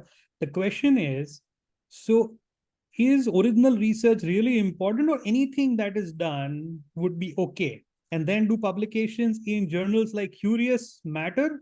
Or just because the peer system is somewhat shady, it does not matter as much as other journals? Dr. Patel. Thank you, Dr. Mansoori. I think there are different parts to it. I think Dr. Marwaha had already covered the initial part, different type of article studies. It's based on your comfort level as well as how much you are knowing about a particular hypothesis or a particular research question and how that will be addressed. So the methodology is totally dependent on that, as well as any type of studies. I think it's important to have a mentor who guides you in the right direction. So that should be the primary step. And then I think at medical student level, I think case reports and literature reviews are something that I would say is good thing to start with. Even if you are considering meta-analysis or even original studies, I think the first step is always a literature review or a basic research proposal. So I think to take one step, which is a small step with basic literature review, is something I would recommend. And if there is already some type of mentor who has their own lab or funding, or they're doing some original studies or trials, I think it's always good to be associated with such type of studies. But the thing that happens there is, I think Dr. Naveed or Dr. Ashraf already mentioned, is sometimes it's hard to publish it because those are like ongoing prospective studies. So it gets difficult. So considering presentations as an option is also important. Coming to the journals, it's very dependent on what we are achieving here. Sometimes I see students are having a short-term goal of having something on their profile, and that's where they get diverted towards certain journals that have a faster publishing rate. So it's very dependent. I think having your mentor help you make a decision is very important there. If you're looking for a short-term or achieving something at an early stage, I think presentation on national conferences like APA, ACAP, AAP, or anything related to your subject, that will be more ideal versus going for quick publication. Because I think both of them carry equal importance. It could be presentation or even publishing. It's totally how early you started the process and where you are, which stage you are in. I hope that answers both the parts. Thank you so much, Dr. Patel. Dr. Naveed wants to respond. Yeah, so just to add to quickly to that, I think most people, right, when they're in the medical school, they're not going to do a randomized controlled trial. So it's okay to do case reports. You mentioned about a journal. I will not take the name of the journals, but, there are plenty of good journals that are out there. I think there are plenty of good studies that are being published in below average journals too. I think we need to do a better job of educating our students and mentoring them. There are multiple opportunities, even in your home country, where you can do these conference presentation. For example, on the Pakistan side, we have Pakistan Psychiatric Society. We have regional organizations that are doing those conferences. So you don't always have to come for APA and ACAP. If you can do that, well and good. Similarly, I think Dr. Mansouri or someone mentioned about academic psychiatry. I think it was Manal. Similarly, APA has a resident section and for medical students. There is clinical psychiatry where only medical students and trainees can present. In Pakistan, JPMA, which is Journal of Pakistan Medical Association, they have a student section. So I think opportunities are huge for medical students. You just need to find them. Thank you, Dr. Naveed. Dr. Ashraf? Yeah, just to add one extra bit is, so for psychiatry residency, if you look at the requirement is to give exposure to the scholarly activities, right? And that's not just a research paper. When we are training our residents for graduation, requirement is the scholarly project, and that can be presentation, that can be a big grand round where you get critiqued, and that can be a research project. And the emphasis now is increasing on the quality improvement project. So, and that is easier, I think, to be done. So find out some sort of easy quality improvement project in your hospital, get familiarized. How do you go through the IRB paperwork, have a mentor. You can have a mentor from the US, you can contact IAPA, you can contact PAPANA. I think if they are mentors, they'll be happy to collaborate with you, learn the process. And what I have noticed with medical students and residents, they look at this research and they are thinking about, oh, I cannot do all these stats. Well, a lot of the faculty members cannot do a lot of stats. So when you work with them, you don't, in quality improvement project, you don't have to know much about it. And then when you are working on a project, you have a team of people. You have a statistician who's working with you. So it's not like you are the one who's doing all the work. So just keep it simple. And again, as I said, the requirement is different psychiatry. As opposed to emergency medicine, yes, you need papers there. So it's different for different specialty. Thanks. Thank you, Dr. Ashraf. From research to personal statement, we'll get Dr. Rohit Chandra in. Some do's and don'ts for personal statement for international graduates, Dr. Chandra. So, I think the important thing is really just make sure people look at your personal statement for spelling and grammar to make sure it flows. That's one thing in terms of language.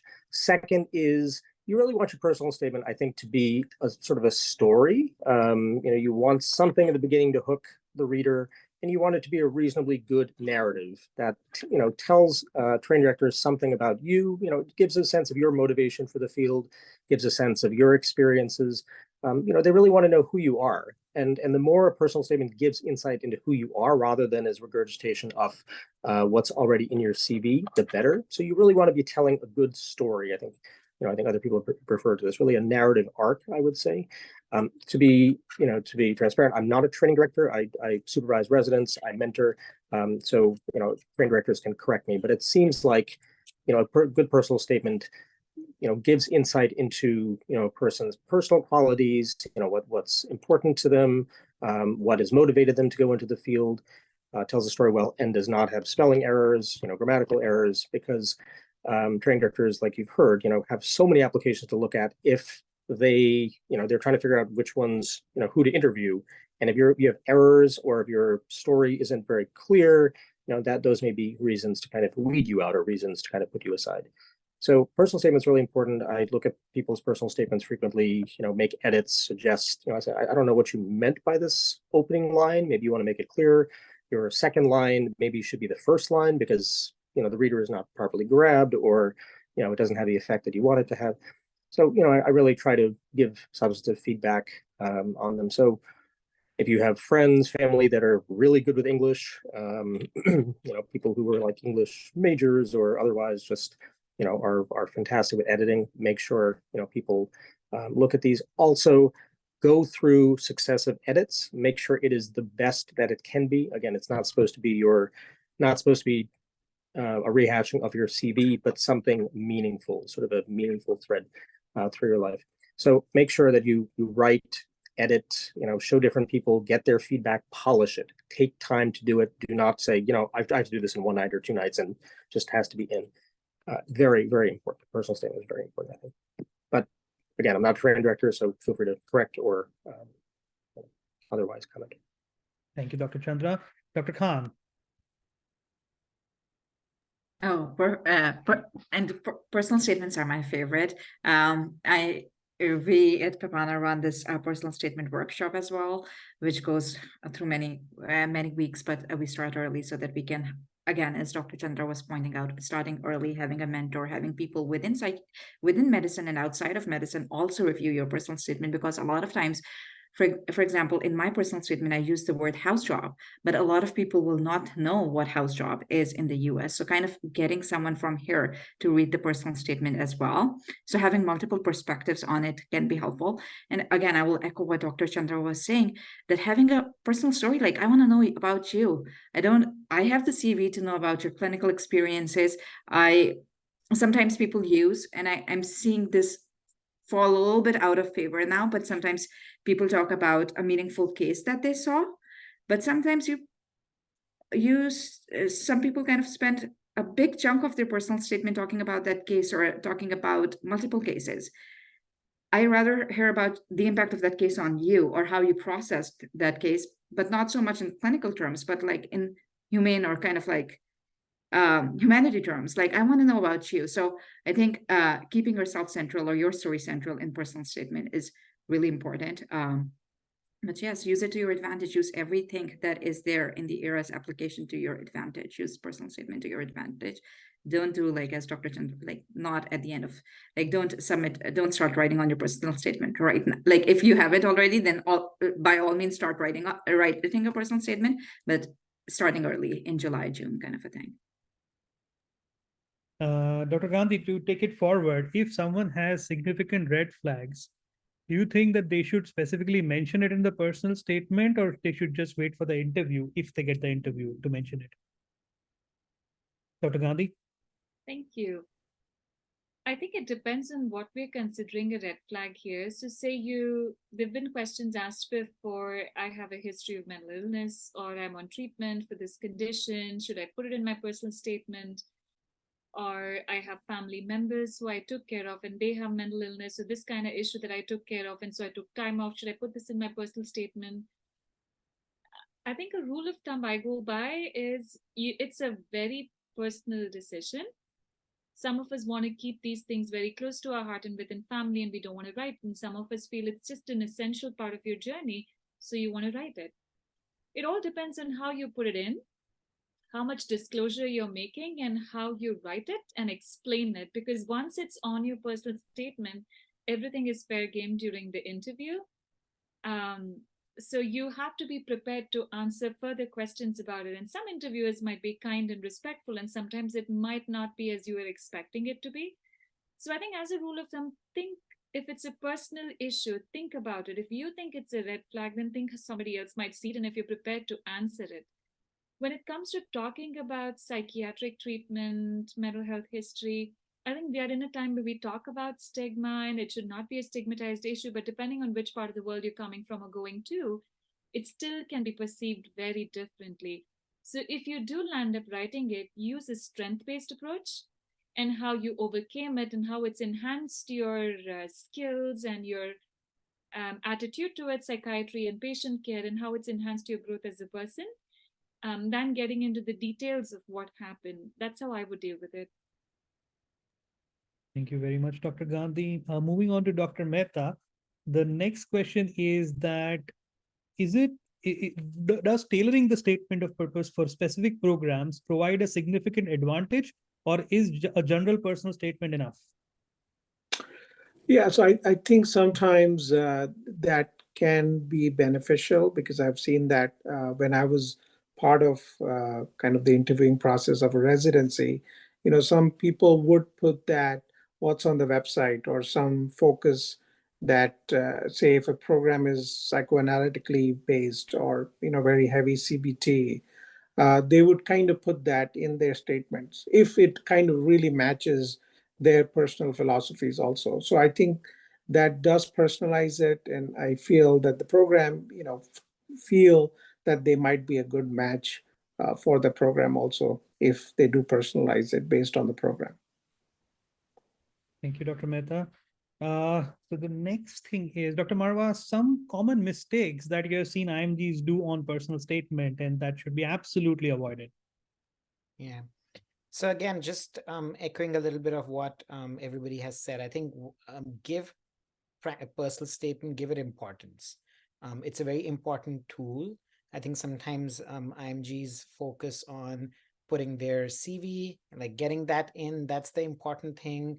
Of course, LORs are extremely important, but personal statement is like your kind of way, like, when you kind of read it as a program director or whoever is reviewing it, that's how sometimes they're like, oh, I want to kind of meet this applicant and I want to interview this person. So giving it that much importance, and always remember, it's not kind of where you'll sit one day and 2 hours you'll spend and get it done.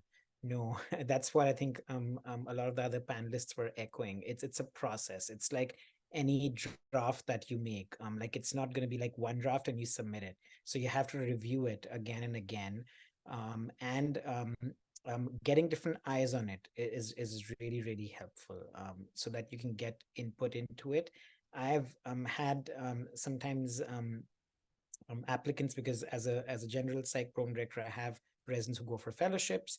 So when they're kind of working on their personal statement, they'll like send me different drafts and be like, which one, like, kind of looks like is going to be kind of better, like, as well. So that's an important thing. And I think just the main thing is sometimes their personal statement, which do have, and it's surprising, but there'll be errors with vocabulary, with grammar. Please check it. If you don't give it that much importance, the impression is not that great. You're like, if you're doing this as in an application, how are you going to be as a resident?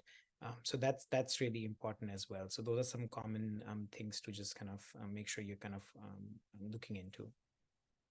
Thank you so much. How important is step 3 for programs? Let's start with Dr. Naveed.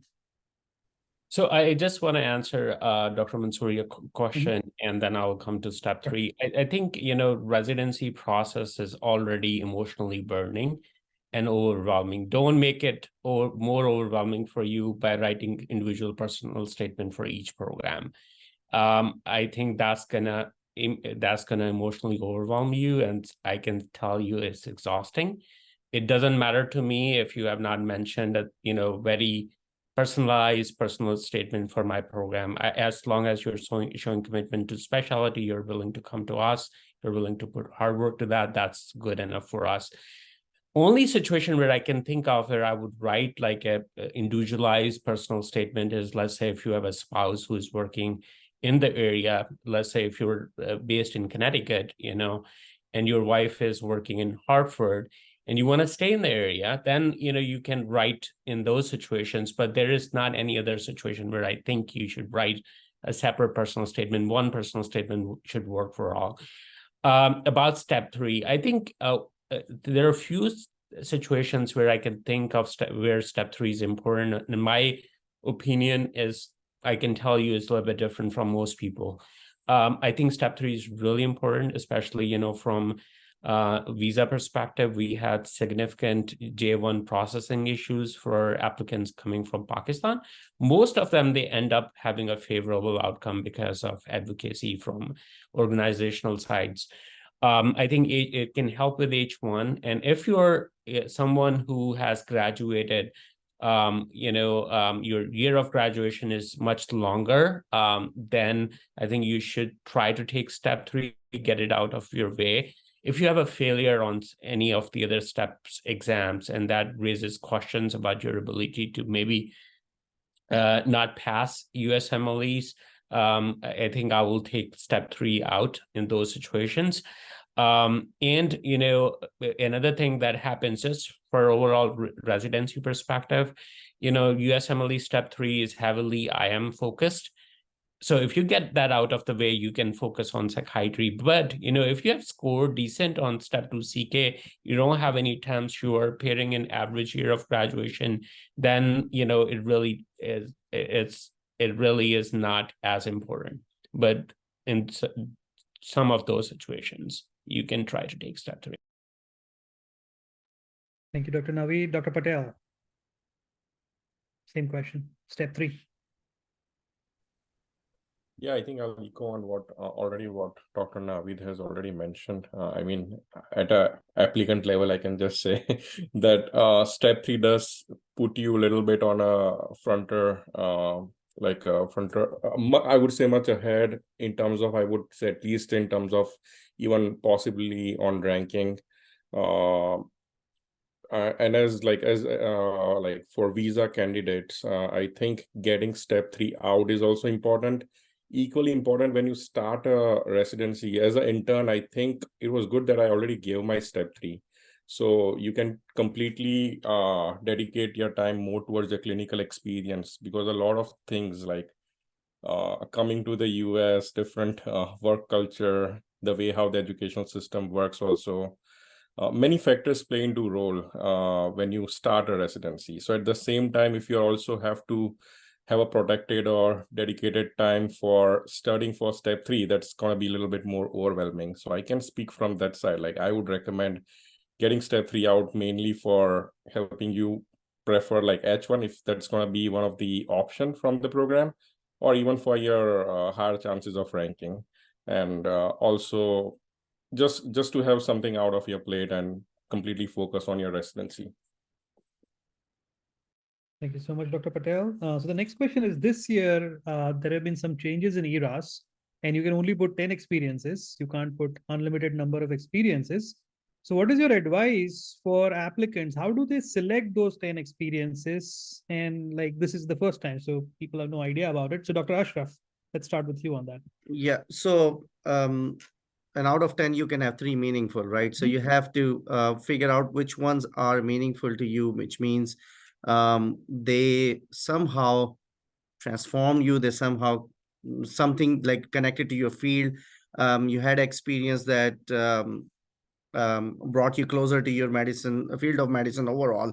So you need to find out what is meaningful for you. But the categories would be, you will have something from research, you'll have something from volunteership, you can have something from clinical cases, and you can have multiple those experiences.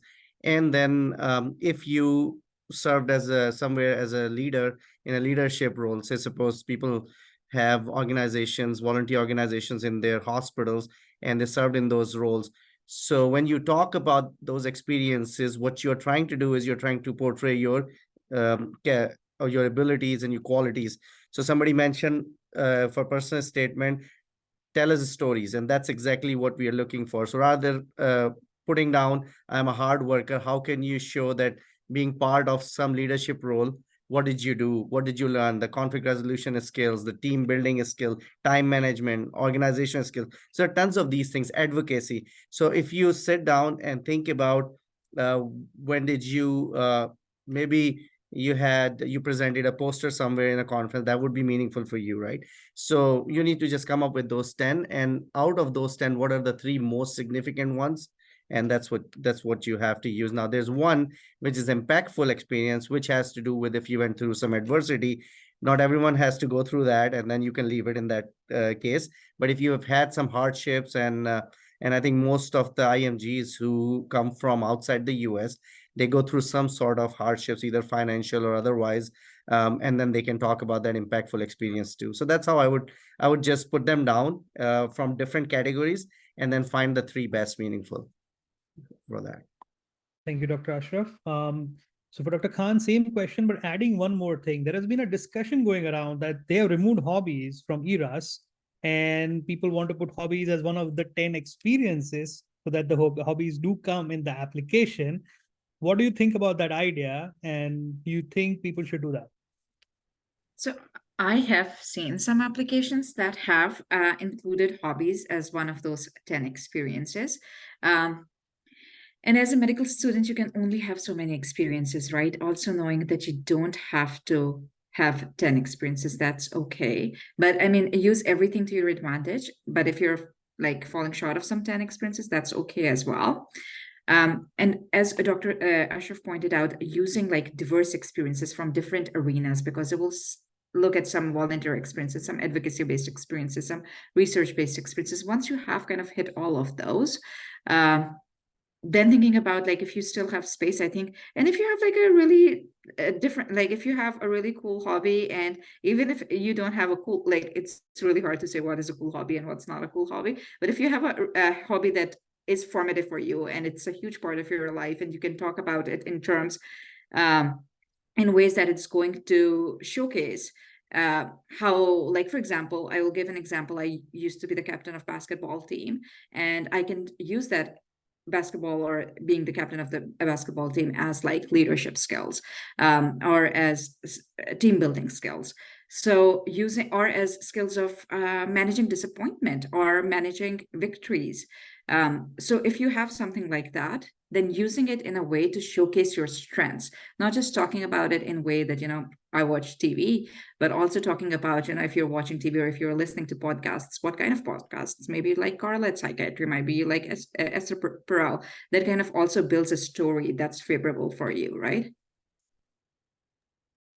Thank you, Dr. Khan. That's very true, actually. So one of the hobbies I had mentioned in my child psych application was using social media to help international graduates. And my entire interview with my associate program director was all about social media. Trust me, they didn't ask me a single question outside social media. He loved Twitter. I loved Facebook at that time. I'm more on Instagram now, but the complete interview, no other questions. So that was just like an amazing, a completely different interview than your regular run-of-the-mill stuff.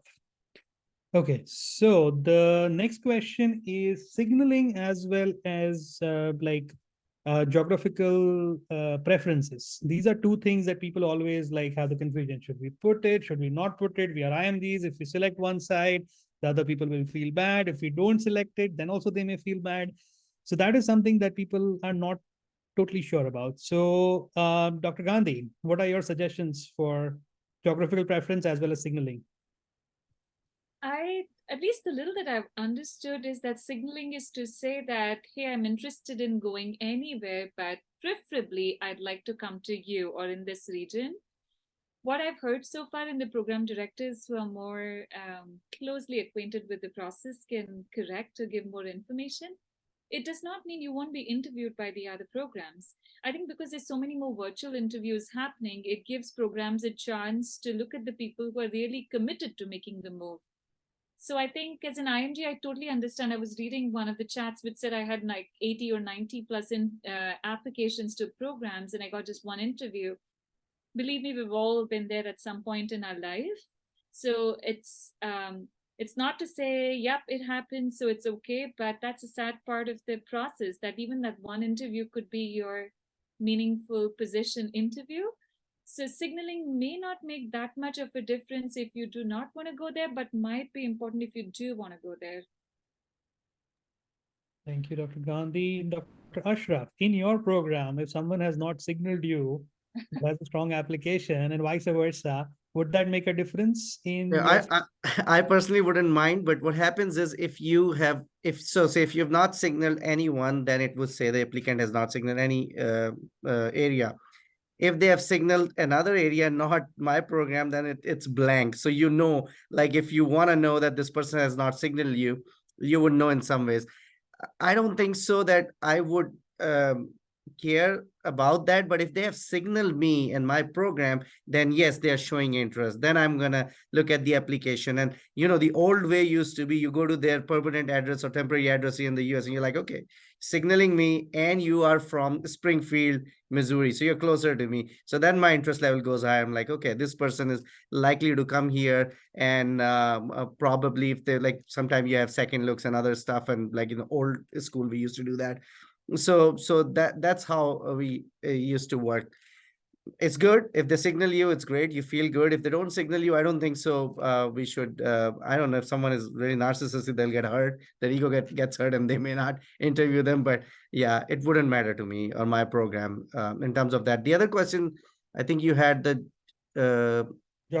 geographical preference. So preference, I was saying that, yeah, it will appear as blank, and signal is if they signal you, then they're interested, and definitely you most likely you will get like 90% of the chance you will get the interview if you signal a program, if your CV is good. Yeah. Thank you, Dr. Ashraf. Dr. Marwaha, what are your thoughts on that? Yeah, again, just so it's interesting because of course signaling is new. Now it's going to be a couple of years, but even a lot of program directors are trying to figure out how to use kind of signaling to the best of their kind of capabilities. And one thing that, again, I know program directors are told is make sure you use signaling. Signaling can help you with kind of looking at applications, but don't use it for ranking. Like use it only for inviting applicants if you think they're appropriate. And I think there was some data out there, there's still prelim data that IMGs didn't use signaling that kind of effectively compared to AMGs. So my take on this is, again, it's a thing which has been given to you, please use it. A lot of programs get, again, so many applications. Like our residency program on an average gets around 1,400 applications. So out of 1,400 applications, we kind of try to divide it and do holistic review for all applications. But if we get signals from, suppose, 50 applicants, we know, okay, these 50 applicants, we definitely should review their application and see if we want to kind of invite them for interview. So do use your signaling. Like it's a tool for you, use it and try to maximize it at the programs that you think you want to go to and you're interested in. I mean, I know there are all kinds of programs out there. Sometimes some IMGs are using signals to signal like really high university programs. If you think that's not your goal, don't waste your signal on those programs. Like signal those programs that you really want to go to as well. And again, as a program director, I think if somebody doesn't signal, but their application is still good and we think they'll be a good fit for our program, we still will invite those applicants. Signaling just puts your application in that extra pile that will definitely kind of look at your application. So I would strongly recommend to use signaling. Thank you, Dr. Naveed. So if I can take a little bit of time on that, because there are a lot of questions on Twitter in different spaces. So there are three things that are happening that merged from a supplemental application. One is geographical preference, second is setting preference, and third one is preference signaling.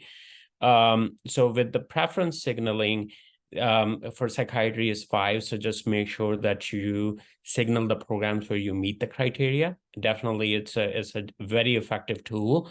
Use it and apply to those programs. Setting preferences, rural, suburban, urban. Most programs are going to be located in urban, suburban. There are some programs that are going to be in urban, rural setting.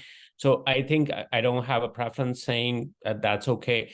Now, I want to share some data. Is it okay if I share my screen? There is some Residency Explorer data that came from internal medicine. And there was a question asked in one of the groups about this. So this is internal medicine data. This is not psychiatry, 334 programs.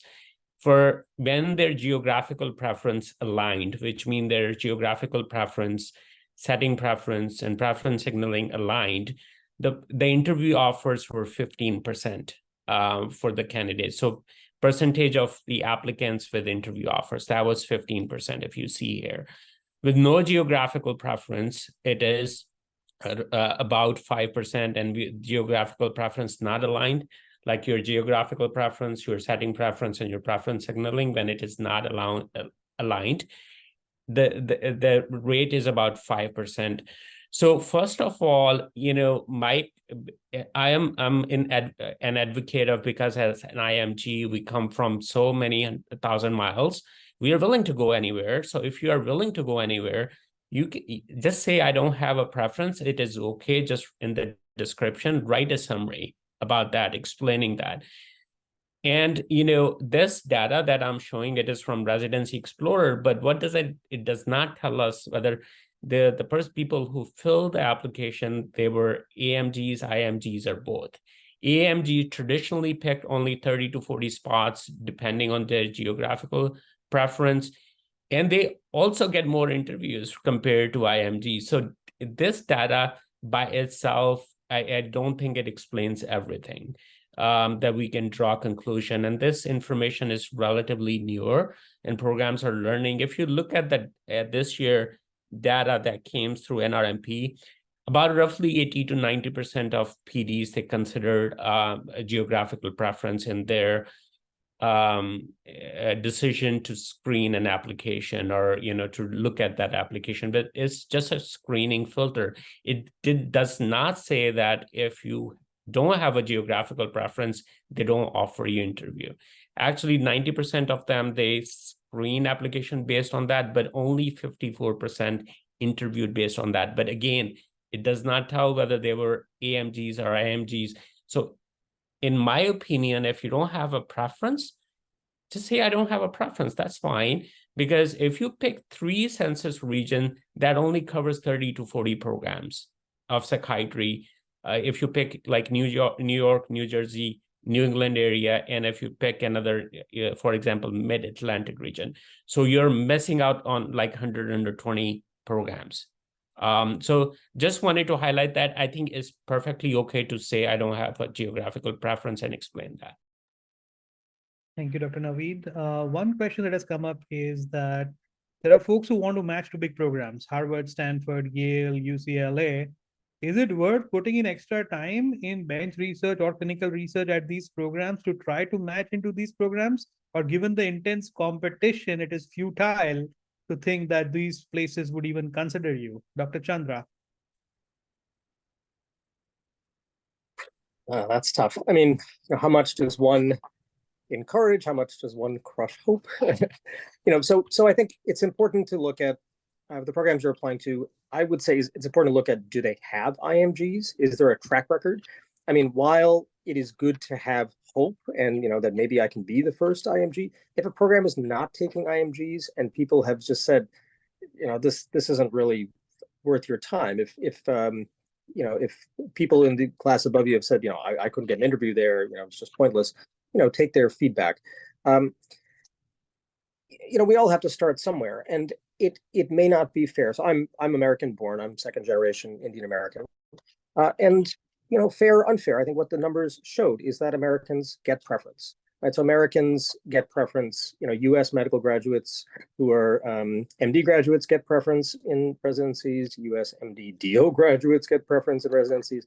I mean, you have to be very, very good as an IMG to get into, top residency programs, because the deck is already stacked against you. So I would say, people have to start somewhere. And if you're really good, you might start off at a residency that you may say, this doesn't seem like a great residency, but you're applying. But if you get in there, then you apply for fellowship. Now you get a very good fellowship. I mean, I'm looking at someone who's, at Harvard for child and adolescent fellowship right now, and Zishan Mansouri and Mohammed Zishan also. So, you may not have started at a Harvard or a Yale or whatever for residency, but you can get there for fellowship. You can get there as an attending after fellowship. I mean, cream rises to the top eventually. And so, if you are really good, you might have to start a little bit lower than you like, but you can get to where you want. So, I would say don't exhaust yourself trying to get to a top place immediately. It may happen, but do not like push so hard that you are demoralized. Thank you. I'll go to Dr. Khan, who herself, I think if I remember well, matched to Duke or Yes, I did a match to Duke first and then transferred over to University of Washington because of my child. But I agree. I think it is kind of like a personal subject. There is a part of me that also believes that sometimes, for example, when I was moving to University of Washington, they had many trainees, but they didn't have many IMGs, right? And then when I came to UCLA again, it was the same story, that they didn't have many IMGs in their program. So they haven't, and so using that mindset as well, that they haven't had an IMG yet kind of mindset, but also holding both reality and aspiration together. And knowing, for example, for me, I could only apply to 80 programs because my finances were constrained. But still I applied to 10 to 15 at least top tier programs, because I was coming from a mindset that I'm going to do residency once and I will shoot my shot. And if it doesn't land, I will accept it, but I will at least shoot my shot. So, but now I know with signaling, it has become a little bit difficult because you have 5 shots only. And if you're someone who does really want to go to MGH or Harvard and wants to put in that kind of effort into it, then by all means, you can reserve one signal for your dream program and use other signals more strategically. But so holding both, I think holding both aspiration, as Dr. Chandra was saying, not wanting to crush hopes, also wanting to encourage. I also would want people to feel empowered that they can apply, because you're going to do this one, like most of us are going to do residency once, right? And it does matter where you match, like privilege accumulates privilege. So just keeping that in mind as well.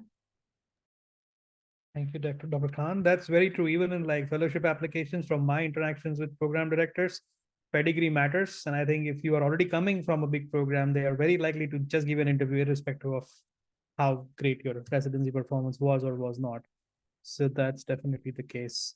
The next question is about artificial intelligence and using artificial intelligence in your application, be it for personal statement, be it for letters of recommendations, be it for CV editing.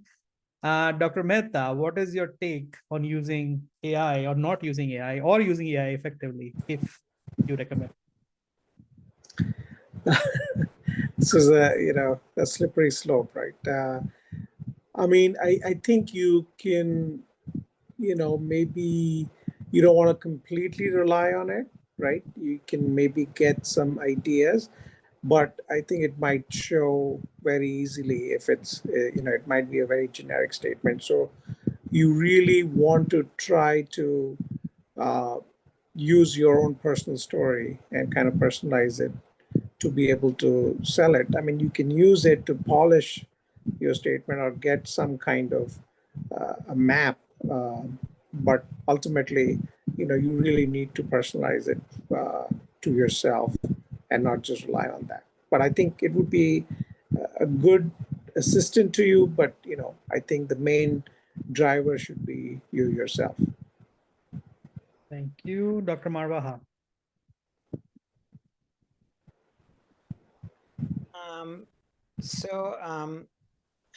I guess the same question. Yeah. Okay.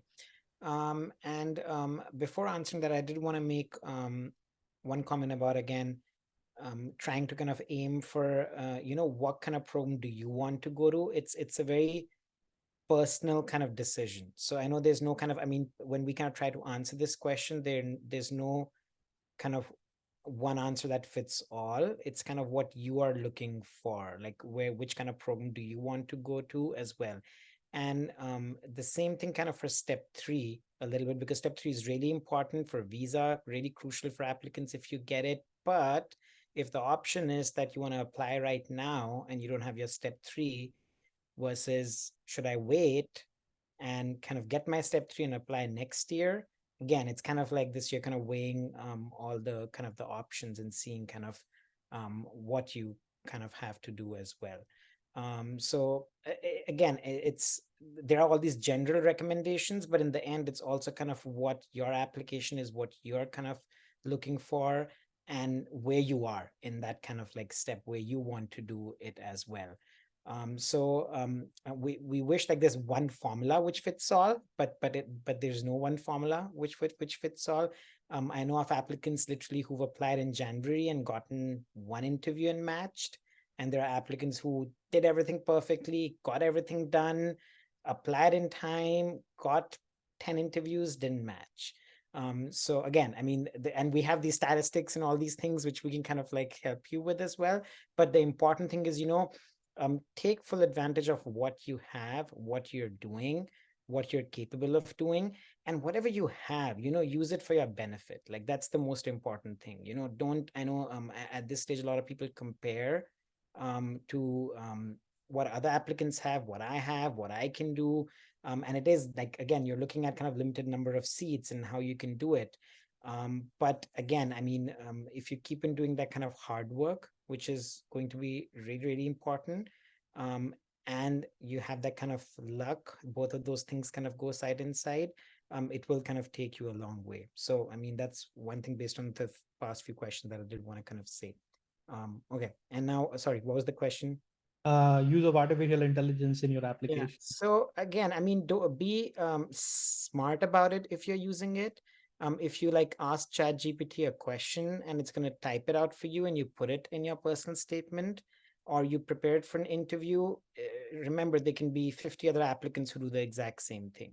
So again, I mean, if you're using it, use it again smartly. And I feel IMGs are pretty smart. I mean, that's one thing. They kind of use all the things that they have and make the most out of it. So yes, I mean, if there are tools out there, kind of try to use them, but be smart about it. Thank you. Dr. Chandra, you had your hand up. Yeah, no, I mistakenly raised it, but I can actually comment. In general, if you are writing something in your personal statement, if you have written something somewhere, people can ask you about it, and you should be prepared to answer in depth. So if you use ChatGPT and it spits out kind of a generic answer, or, spits out some things that, which may relate to you, you want to make sure that you're prepared to talk at length about them. Like Dr. Mansouri said about hobbies, that in the end, the conversation started out with his hobbies and continued about social media. So you may have to answer questions in depth about anything that you write. So just be aware of that with AI. Thank you, Dr. Chandra. I want to be mindful of the time. It's 10:15. We started a bit late, so I want to go on for 10 minutes. But if any panelists have to leave, please feel free to leave. I know life takes over. But if you could stay for 10 more minutes, that would be great. Couple more questions. One is, if someone has a home country residency, one is home country residency in psychiatry, or second is if someone has a home country residency in, say, surgery or medicine, and now they are shifting to psychiatry, is that an advantage, disadvantage? How do program directors in general look at it? Dr. Gandhi.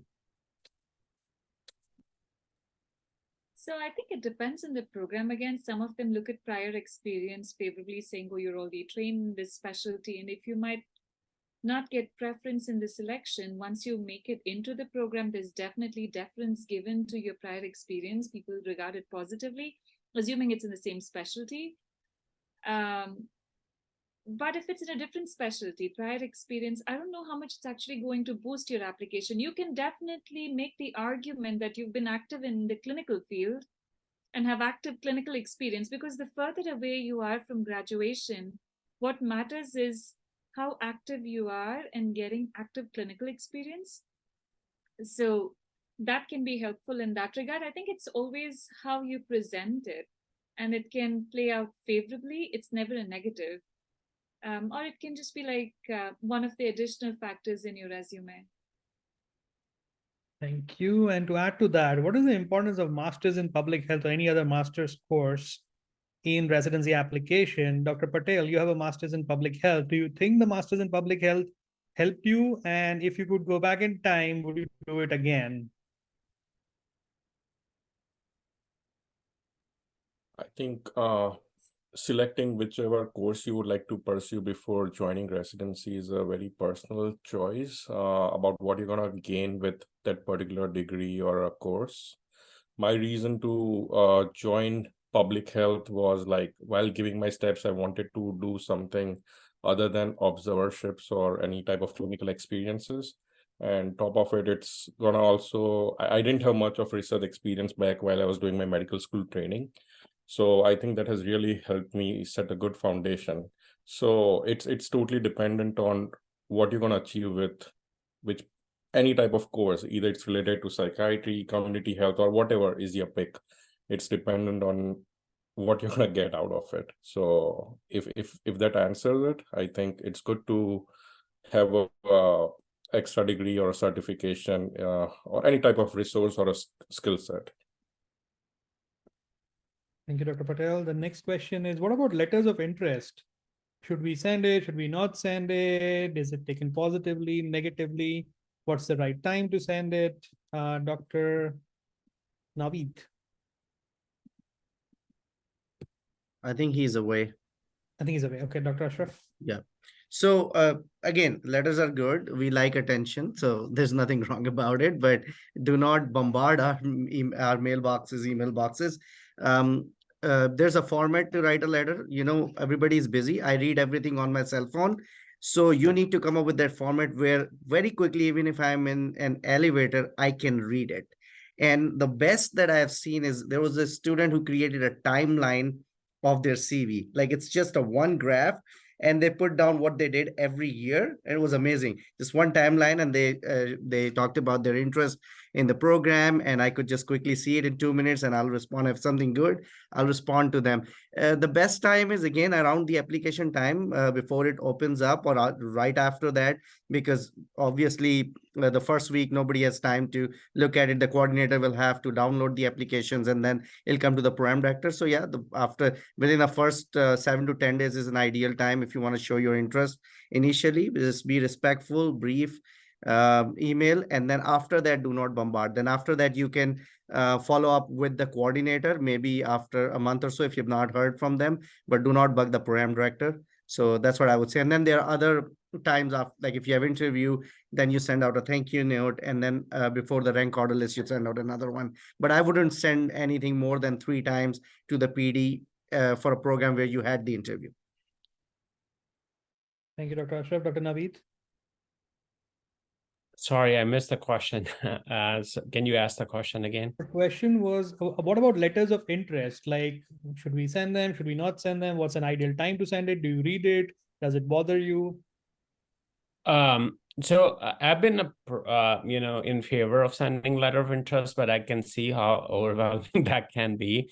So I think if you want to send it to 10 to 15 programs where you're most interested in, just send it to them.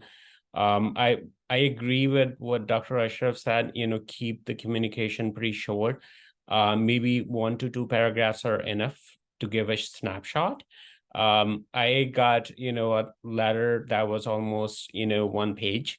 I would not write read a text from my wife. That would be a page long. So, to keep it simple and short and sweet. It's okay to send those letter of interest. And especially, I think there was a question about year of graduation cutoff. So, that would be a situation if you're a really good candidate and it's just the year of graduation is an issue, that's where letter of interest can be really helpful.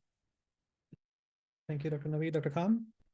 I just wanted to add that if you can get the person who wrote your letter of recommendation to also kind of send an email or call the program director of the program that you're super, super interested in, because you can't ask them to call 88 or write emails to all of the programs that you have applied in. But if you're really interested in the program for any reason, personal reason as well, and if you can get your letter, the person who wrote your letter of recommendation to call and make a personalized note for you, that could be something that gives you a lot of traction as well. Thank you. Another question was, if someone has a mixed profile, like they did some IM rotations, some neuro rotations, some psych rotations, but they are really interested in psych, they just did these rotations because those were the only ones available. How do programs look at it given the increased competition in psychiatry? Dr. Mehta?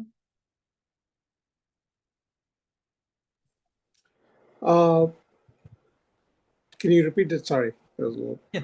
The question is that some people have mixed profiles, like medicine, neuro, psych, they have done everything. They're somewhat of an older graduate. How do programs look at it given the increased competition in psychiatry? Is exclusive psych profile really important and people should just avoid doing other rotations? Or you believe that other rotations also play an important role in how you turn out to be a good psychiatrist? So that is also important. What would your advice be? Yeah, I think overall maybe creating a profile that is more rounded is good. But I think I would probably say that if you are really interested in psychiatry, maybe try to stick with a little bit more of a diversified psychiatry experience, because otherwise I would assume it might come across as, you're not too sure about what you're doing, and this is just one of the many options that you're trying out. But again, I've been kind of out of this for some time, so maybe the program directors can comment about the specifics of that. Thank you, Dr. Marwaha. I think again, if you have experience, of course, in psychiatry, it's always it again kind of shows your commitment, what your interest is. But of course, if you have other experiences, it doesn't kind of say that you're not going to be a good psychiatrist. Again, it's kind of what you make out of it, what you kind of mention, how it's helped you. And actually, we have a resident, a PGY1, an intern right now in our program, who's from India, who is a neurosurgeon. He did neurosurgery at AIMS and ended up matching in our program. So neurosurgery in psychiatry, but the way the interview went and the application, like, again, it kind of like showed what he wanted to do and how this helped him with psychiatry. So I think that's really important as well. Thank you. And do's and don'ts of preparing for interviews and common pitfalls to avoid. We'll go to Dr. Gandhi. So it's do's and don'ts of personal statement, right? And no, interview prep. I'm sorry, interviews. Yeah. The one thing I will say is the more you think about what you shouldn't and you should do, it gets more and more complicated. I was thinking about what Dr. Naveed said earlier. This is a stressful process. Keep life simple. Be genuine. That doesn't mean we tell our life story, but keep it like very simple, to the point. Have your answers prepared and talk to them like you would talk to your friend in a way that is relatable, which strikes a good conversation, and you tell them about your interest in psychiatry. I think the things I would say please avoid doing, overstate things that are not true. So you don't say you're running a marathon if you're not running a marathon. If you have interest in running, you can say, I have interest in running. If you're interested in the program, you say you're interested. You don't say you're going to be my first preference if you're not going to rank them first. So things like that, the more you keep it genuine, the more your responses are conversational, and there is an interest that they can feel in your answers. I think that makes someone rate people highly. During both my experience as an applicant and now as a faculty interviewer for many years, it's easy to catch when someone is giving you answers which are rehearsed. So I would say nothing beats genuinity and lots of preparation. So definitely prepare a lot and don't kind of oversell your resume if there are things that you're overstating. Thank you, Dr. Gandhi. Dr. Marwaha? Yeah, so and just wanted to add one very important thing, which sometimes I feel like IMGs don't give that much importance to. On your interview day, everybody is important. Everybody, not just the program director, not just the chair, not just the faculty. If you're meeting chief residents, oh my God, they're extremely important. If you have a pre-interview social, extremely important. How you kind of jet along with the residents, professionalism, how you come across, how your attitude is. Everybody talks in the program, like they'll give feedback about, this applicant said this or said that, or was not interested, or kind of cut off other applicants when they were trying to talk. So again, it's extremely important, and the program administrator, extremely important and crucial. So again, your interpersonal communication skills, professionalism, all these things are really important throughout the interview day and the pre-interview social with everybody. Thank you, Dr. Marwa. Dr. Ashraf, do you have any don'ts, like you interview someone and you're like, okay, here we go again, IMGs are doing it again, anything like that you have seen in your experience? That so I think a lot we have talked about, like one obvious one would be, say somebody used the AI tool ChatGPT and created some story, and when I talk to them, their interpersonal skills are totally different. The way their conversation English is totally different than their written English. Right? It's not making sense. So that's why it's the most important thing is to be honest and genuine. Your CV has to match. You need to know what's on your CV, and it, again, as I think Dr. Gandhi was saying, can you carry on a nice conversation? Is there a bond building up there? Like, am I talking to someone that I can live with for next 4 years? I think that's the most important factor. Once you got the interview, you are good. We are interested in you. Now, can we live with you for next 4 years? Is there a suitability or a good fit for the program? So I think that's the most important thing. So as I think enough has been said, like everyone is important, and just be honest, just be genuine, do not make up things, and be yourself. I think that's pretty much I would say. Yeah. Thank you, Dr. Gandhi. And I wanted to mention a couple of things here, if I may. Just one thing is, one thing, what happens with IMGs, I think traditionally we've been taught to not speak up, right? When you're in front of a professor or something like that, we have traditionally been told you keep quiet and everything. It's kind of almost the opposite in some ways over here. So I really feel like, interviewees should prepare for that, to be able to speak up, right? You really have to speak up. The other thing is to really, I think, get very much acclimatized with the American culture. I think this is very important because that really helps in that evening social, or you're chatting with the administrative person or with the chief residents or other residents. Is just kind of, watch a lot of, like, I'll give you an example. I was very interested in, when I was interviewing, there was a lot of VA programs that I was interviewing with. I watched a lot of war movies before that. And when I went there, I was able to really talk about, because I had no clue about the Vietnam War or, any of these things. But I was really able to talk very personally about just small things, when I was interviewing or something. So just, I feel it's really important, like getting research, publication, all these things are very important, but really also try to build your personality to kind of know, be like a complete person and have all these things that you're going to converse with. Because if they're not impressed, like someone said, if they want to know if this is a good person to hang out with for the next 4 years also. I can just add to that. I think being relatable is very, very important. Like everyone has said, you want to be someone that people feel comfortable being around. So really just know who you are. Do not, like Dr. Gandhi said, do not overstate what you've done, because if people feel like you're lying or you're misrepresenting, that's not good at all. So if you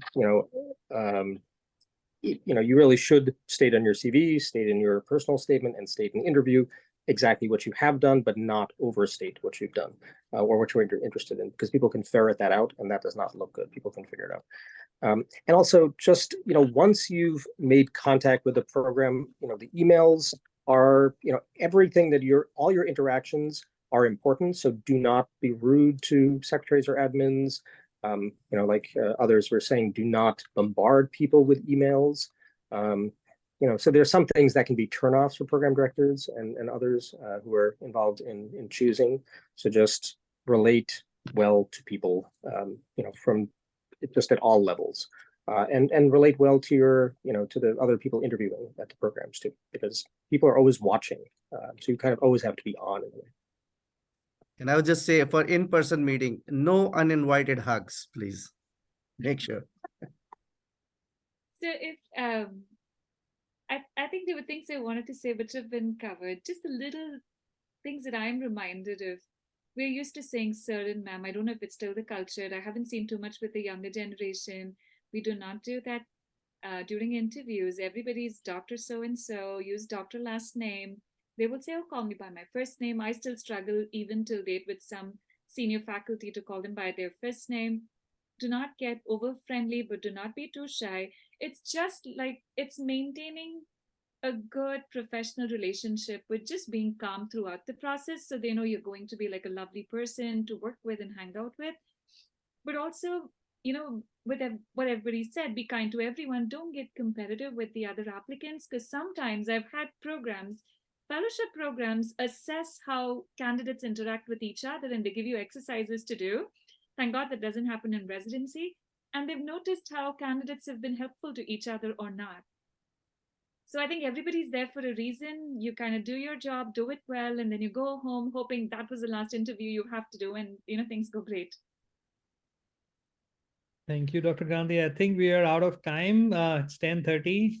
So I think we'll want to thank all the panelists for a fantastic discussion. This could go on and on for 2-3 more hours, I'm pretty sure, but I guess 10:30 is where we stop. So I think final remarks from the Pakistan side. Dr. Naveed, would you like to say some final words of wisdom? Yeah, I don't know if I have wisdom or not, but I certainly have some words. I think, Manal said it, that this whole process, the way it is set up, it is very anxiety provoking. I think there are people on the both ends of the aisle, whether they are program directors and program administrators and also the applicants. So I want to assure all of you that all of you have done enough. And a lot of time you don't have to overstate things or overdo things to stand out. Even if, like Dr. Ashraf was saying, if you be yourself, you present, what you have done, I think that's good enough. 3 things that I think really matter during this whole process is, one is self-awareness and self-reflection and self-belief. A lot of us, we are in that imposter syndrome, but we don't feel like we believe here. Having that, but also in awareness, okay, what I'm lacking, what I need to do different to get better. So self-awareness and self-belief, then a support system, people who can cheer up for you when you're in tough time, people who can cry and laugh with you. So have that support system available, because this is an emotional roller coaster, the matches. I still get, dreams about that. Third thing is mentorship. Mentorship in medicine, I think in every area of your life is key, but mentorship in medicine, and especially during this process, is really, I think, important. And you will get, we do get emails like, can you be my mentor? Mentorship is like a relationship. It's like you go on, it's like a marriage, right? You don't, get married. It happens in Pakistan and India, maybe you get married without seeing someone, but at least families meet. So there is some, relationship, and then that can lead up to the mentorship. So wherever you can find those people who can be on your side, can be your mentor and guide, I think that would be great. I think my experience has been, I have been involved in this process for roughly about 10, 12 years. Don't guess my age by that. I have early on in the, when we were doing this, people will ask about chances of matching. I have stopped giving this because people amaze me with their resilience. They amaze me with their hard work and persistence. So keep doing the work. And I think at the end of the day, you will match if you don't give up. Thank you. So much, Dr. Navi. Then from the Indian side, Dr. Gandhi, Dr. Vasavda. I'll let Dr. Gandhi say. Thank you. I will share my thank you remarks for the end. I'll save it for then. But I wanted to say that I agree with a lot of the knowledge that's been shared. And if there's one thing you should take home today, is that, everybody comes from somewhere.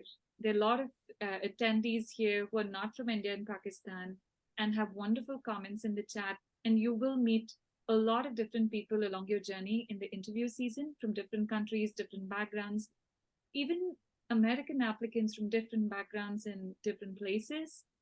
On that day, see yourself as an applicant, as a doctor you've trained to be. You've invested a lot of time and energy and money and your family's hopes and dreams into being this person you are. I mean, it becomes that identity after a point, right? Helping people and taking care of patients. You go with that identity and do an amazing job in that interview. If you go as an IMG, then you see the strengths and the weaknesses and the other things you associate with an IMG. But on that day, if anybody else is looking at you as an IMG, it shouldn't be you.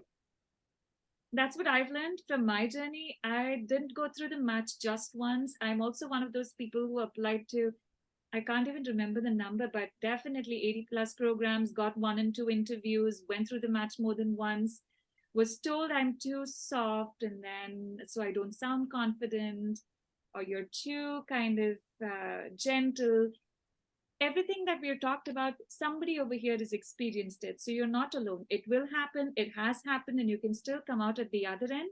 You've got to keep your eyes on the prize. And like Dr. Naveed was saying, persistence, hard work, and consistent application of your skills towards the process.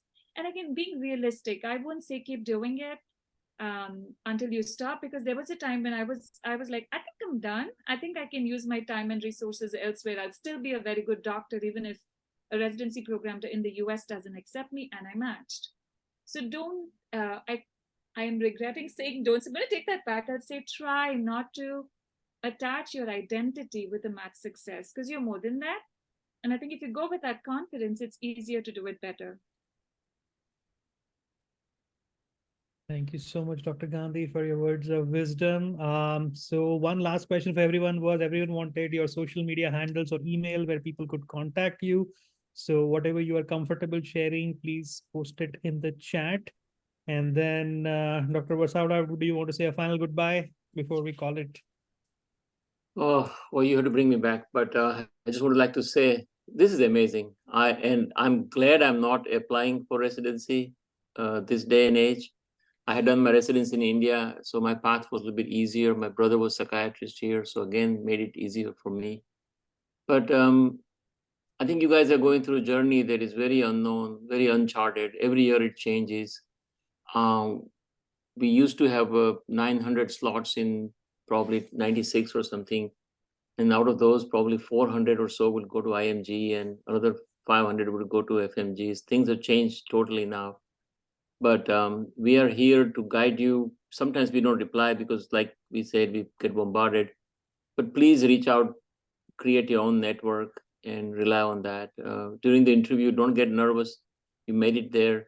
Norman said that we want you now. So it's different attitude at that point. So please keep your confidence, keep your talking skills. Go out somewhere and talk to American people as much as you can, including white, black, and even secretaries, and you will get a lot of knowledge at that point. Treat them kindly, nicely, people will treat you better. But again, I really like to thank my team, Zishan, Tanuja, and Rikin, and from PAPANA side, Dr. Naveed and Dr. Ashraf, so kind, so knowledgeable. And Manal, I liked your presentation. I do something like that on my Happy Mind blog and my newsletters, but you really took it a little bit further. And Rohit, thanks for your wisdom, and Sachin, such a good comments on the interview, what to do. And Dr. Marwa, you are a star, and we'll see you going ahead one day further. So thank you all. Thank you so much, everyone. I think we've recorded this session. So as soon as we have the recording, I think PAPANA is going to share it and we'll post it as well. So good night, everyone, and good luck for the application. Thank you. All right, bye. Thank you. Bye. Good night. Bye.